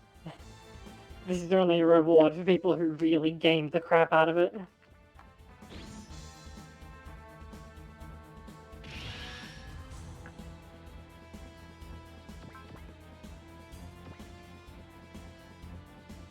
Oh, do I need to... Do you have enough? Okay, you've got enough for one more round.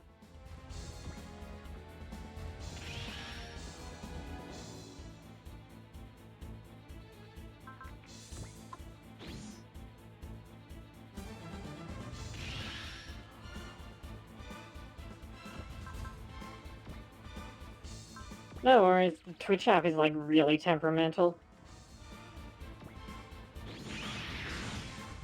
I pretty much just don't watch stuff on my phone at this point, because it's like... You know, what am I even... Like, it's gonna crash half the time whether I like it or not anyway, so... Did I attack with you and figure... I am such an idiot.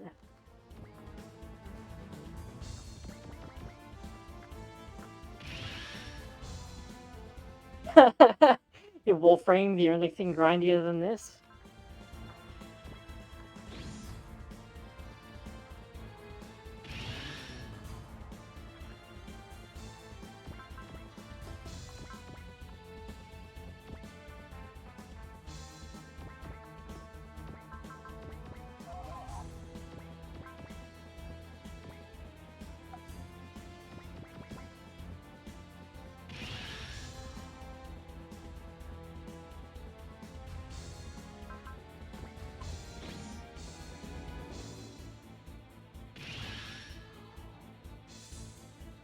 Like, previously, like, I've known people to do this on physical GBAs. I've only ever done it on, like, a Nintendo PC.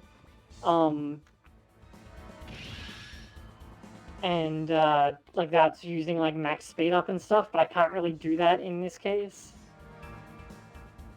I've done it on a physical PS3, which was even worse, because this has faster loading times, so it's fine to, like, resetting takes less time.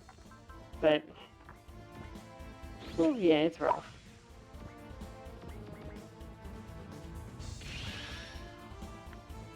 Fortunately, we are actually almost done. I have a soft spot for stuff like this in games where, like, you can manipulate the way the game works to beat it. I think that's more interesting than playing games the intended way a lot of the time. Because, like, this only works because you have, like, this defensive terrain, you have a capital ship that can, like, reload your ammo. Gilliam has sense, and he has SP regen, so you can use it every so often to guarantee a hit. His attacks are ammo-based, and, like, the enemy AI is predictable. All of that stuff has to be true to make this feasible. So I think it's cool that it's, like, actually a thing.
Also, if there was no, like, quick save and quick load function, then, like, this would be not at all possible. Well, Technically, it would be possible, it's just that your chances of actually succeeding at it would be infinitesimally low.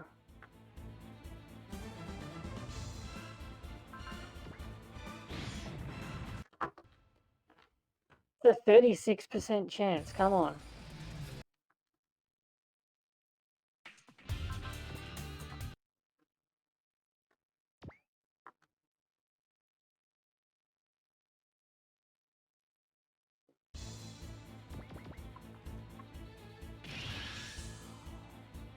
The reason I picked to do this tonight is because there's nothing going on tomorrow, so like I don't have to get up to mind the cats or anything. So it's like it doesn't matter if I have to stay up until 4 in the fucking morning doing this, like I have time.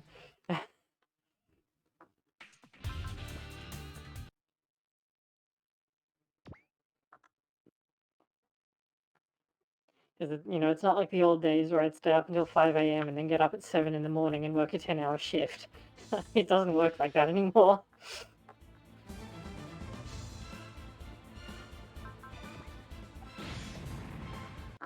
Oh my god. He's hit this 36% chance 4 times in a row, and this game doesn't use, like, Fire Emblem fixed RNG. Like, it's a new seed every time you reload the game. Like, I'm just getting galactically unlucky, which is pretty accurate.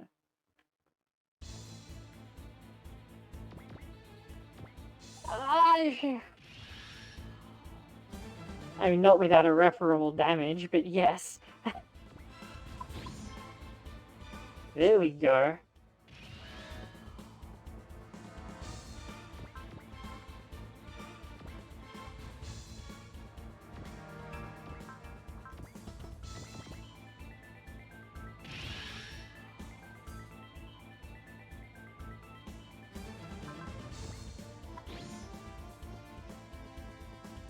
See, that wasn't so hard.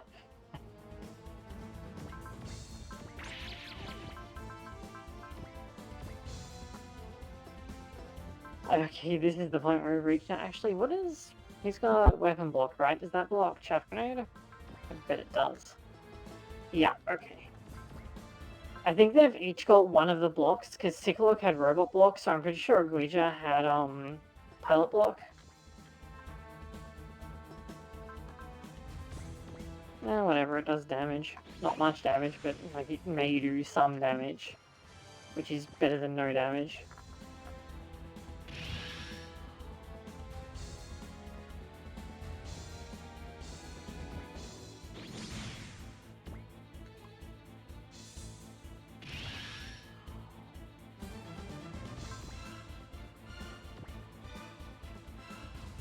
Right. So, the White Star was, like, piloted here by the antagonists of the previous game and used as their base of operations. Its proper name is the Nevim, or I think it's Nevi'im or something like that, because it has that weird apostrophe.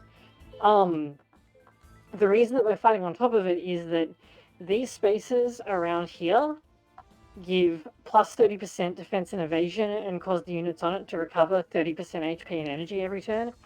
But the panel he's on is not actually on the White Star, so he doesn't get those bonuses. If he did, then I couldn't beat him because he'd recover, like 50,000 HP every turn. Actually, slightly less than that, but you get the point. So I had to manipulate him to be in, like, this particular spot and then set up my arrangement on the White Star properly. Because that's the main thing that is letting me, like, have a fighting chance here.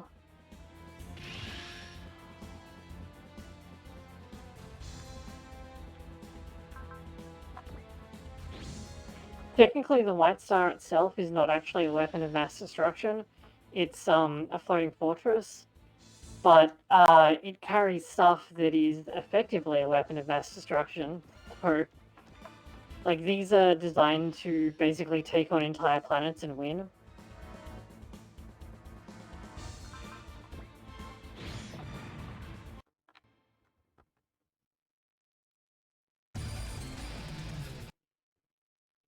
They have, like, automated mech assembly plants and facilities for, like, brainwashing and converting captives into soldiers and so on and so forth.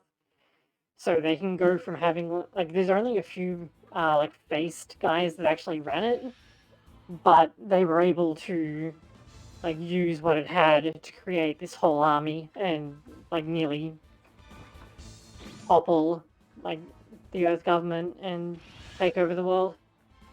But we broke through the White Star, that's what this hole over here is, and managed to punch our way through all of their like commanding guys and then kill its core, which shut them all down.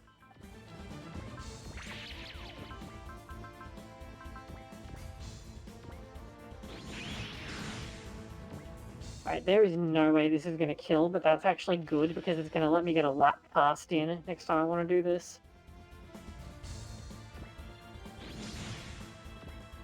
Yeah, okay, the next time I like do a counterattack, it should kill. Sorry, do you have enough ammo? Good luck, okay.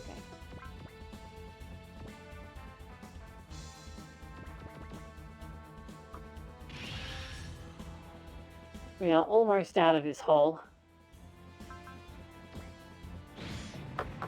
Please stop. Wait, did I only do 6,200? Is that? I think I can defend and survive that. I need to test that. He may have just gotten a lucky critical before.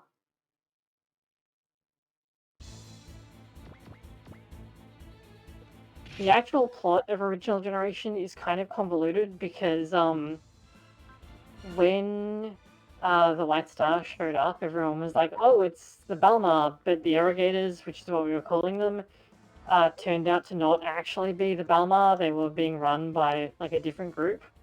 And then there's another group called Guests, who are actually the Zavog, who are, like, space arms dealers, I guess. And these guys are a third group, the Inspectors, who are like a galactic police force of sorts. I don't remember if they're actually Zovorg or they just like work with / against them at times. So it's this whole like complex gambit pile up, and to make it worse, they like changed a bunch of the plot between the GBA versions and the PS2 version because they like worked out what direction they wanted the plot to go in, and they had a firmer grasp of how things were going to go once Alpha 3 came out. Okay, that was a critical, but it did kill, I think, because criticals are 30% extra damage, so I think that may be dead regardless.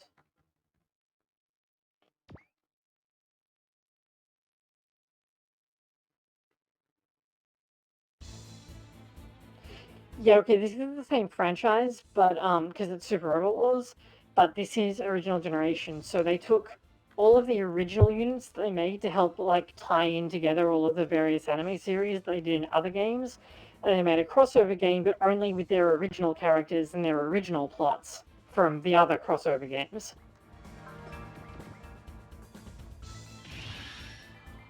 So, like, the Inspectors plot is from Super Robot Wars 3. They were an original villain faction in Super Robot Wars 3 that worked with, like, a bunch of Super Robot villains. Like, Combat Levy's villains and stuff. Oh,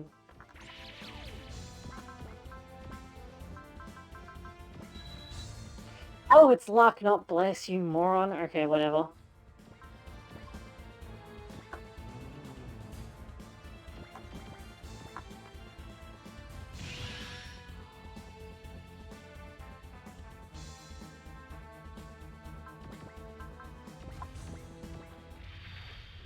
Now, with any luck, this will kill.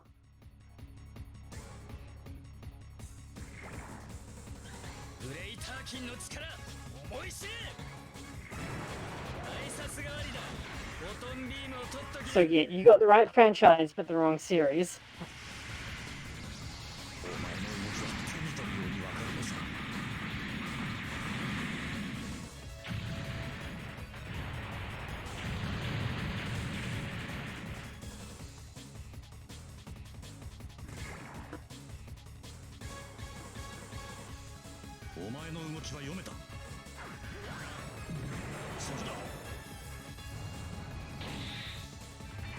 Well, considering that you don't normally take much of an interest in stuff like this, that's a pretty good job.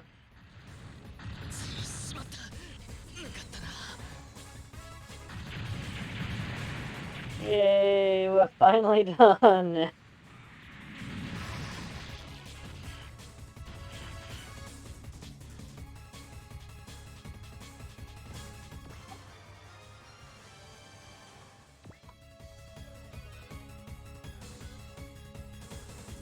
No, it's not. Oh yeah, right. The game assumes that you're on you're on New Game Plus if you do this, but this is actually a fresh new game.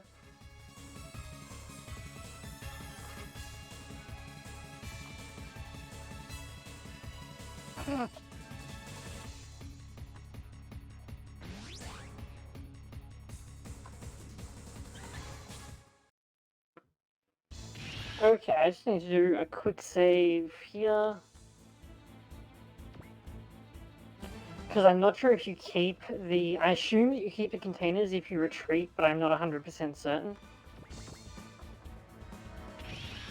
Yeah, the game just, also that, like, I sincerely doubt that they made a reference to obsessive compulsive disorder in the Japanese text, since referencing disorders in Japanese is kind of taboo.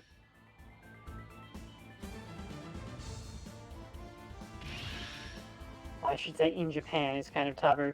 The localization has like a strong just make it up bend to it rather than being an actual translation, which I don't really like.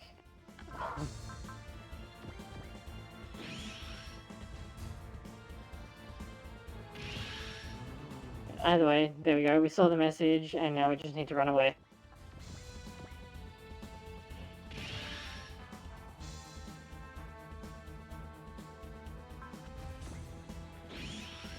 That actually took way less time than I thought it was going to, incidentally.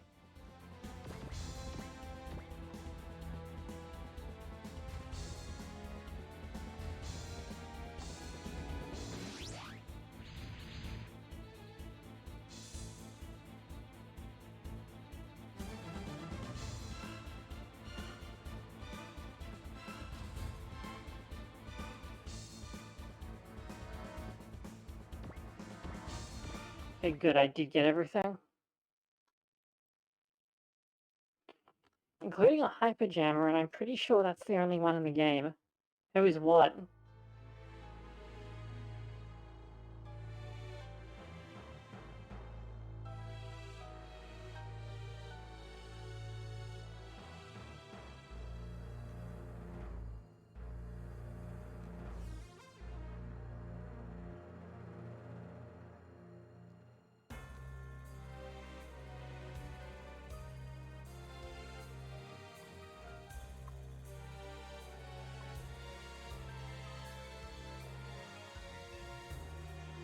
Oh, that's interesting, okay. Aguija. She's like the fast one of the Inspector's trio.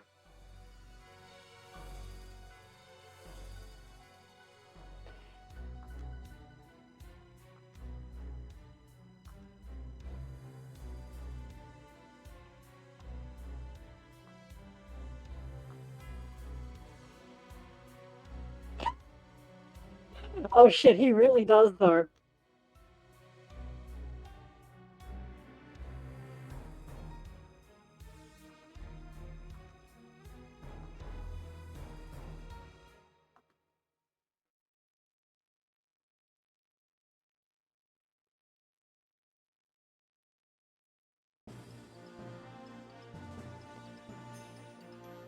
Oh, we're finally done. Okay, I'm not playing anymore tonight. That's it. This show is over. Okay. Ah, that took forever.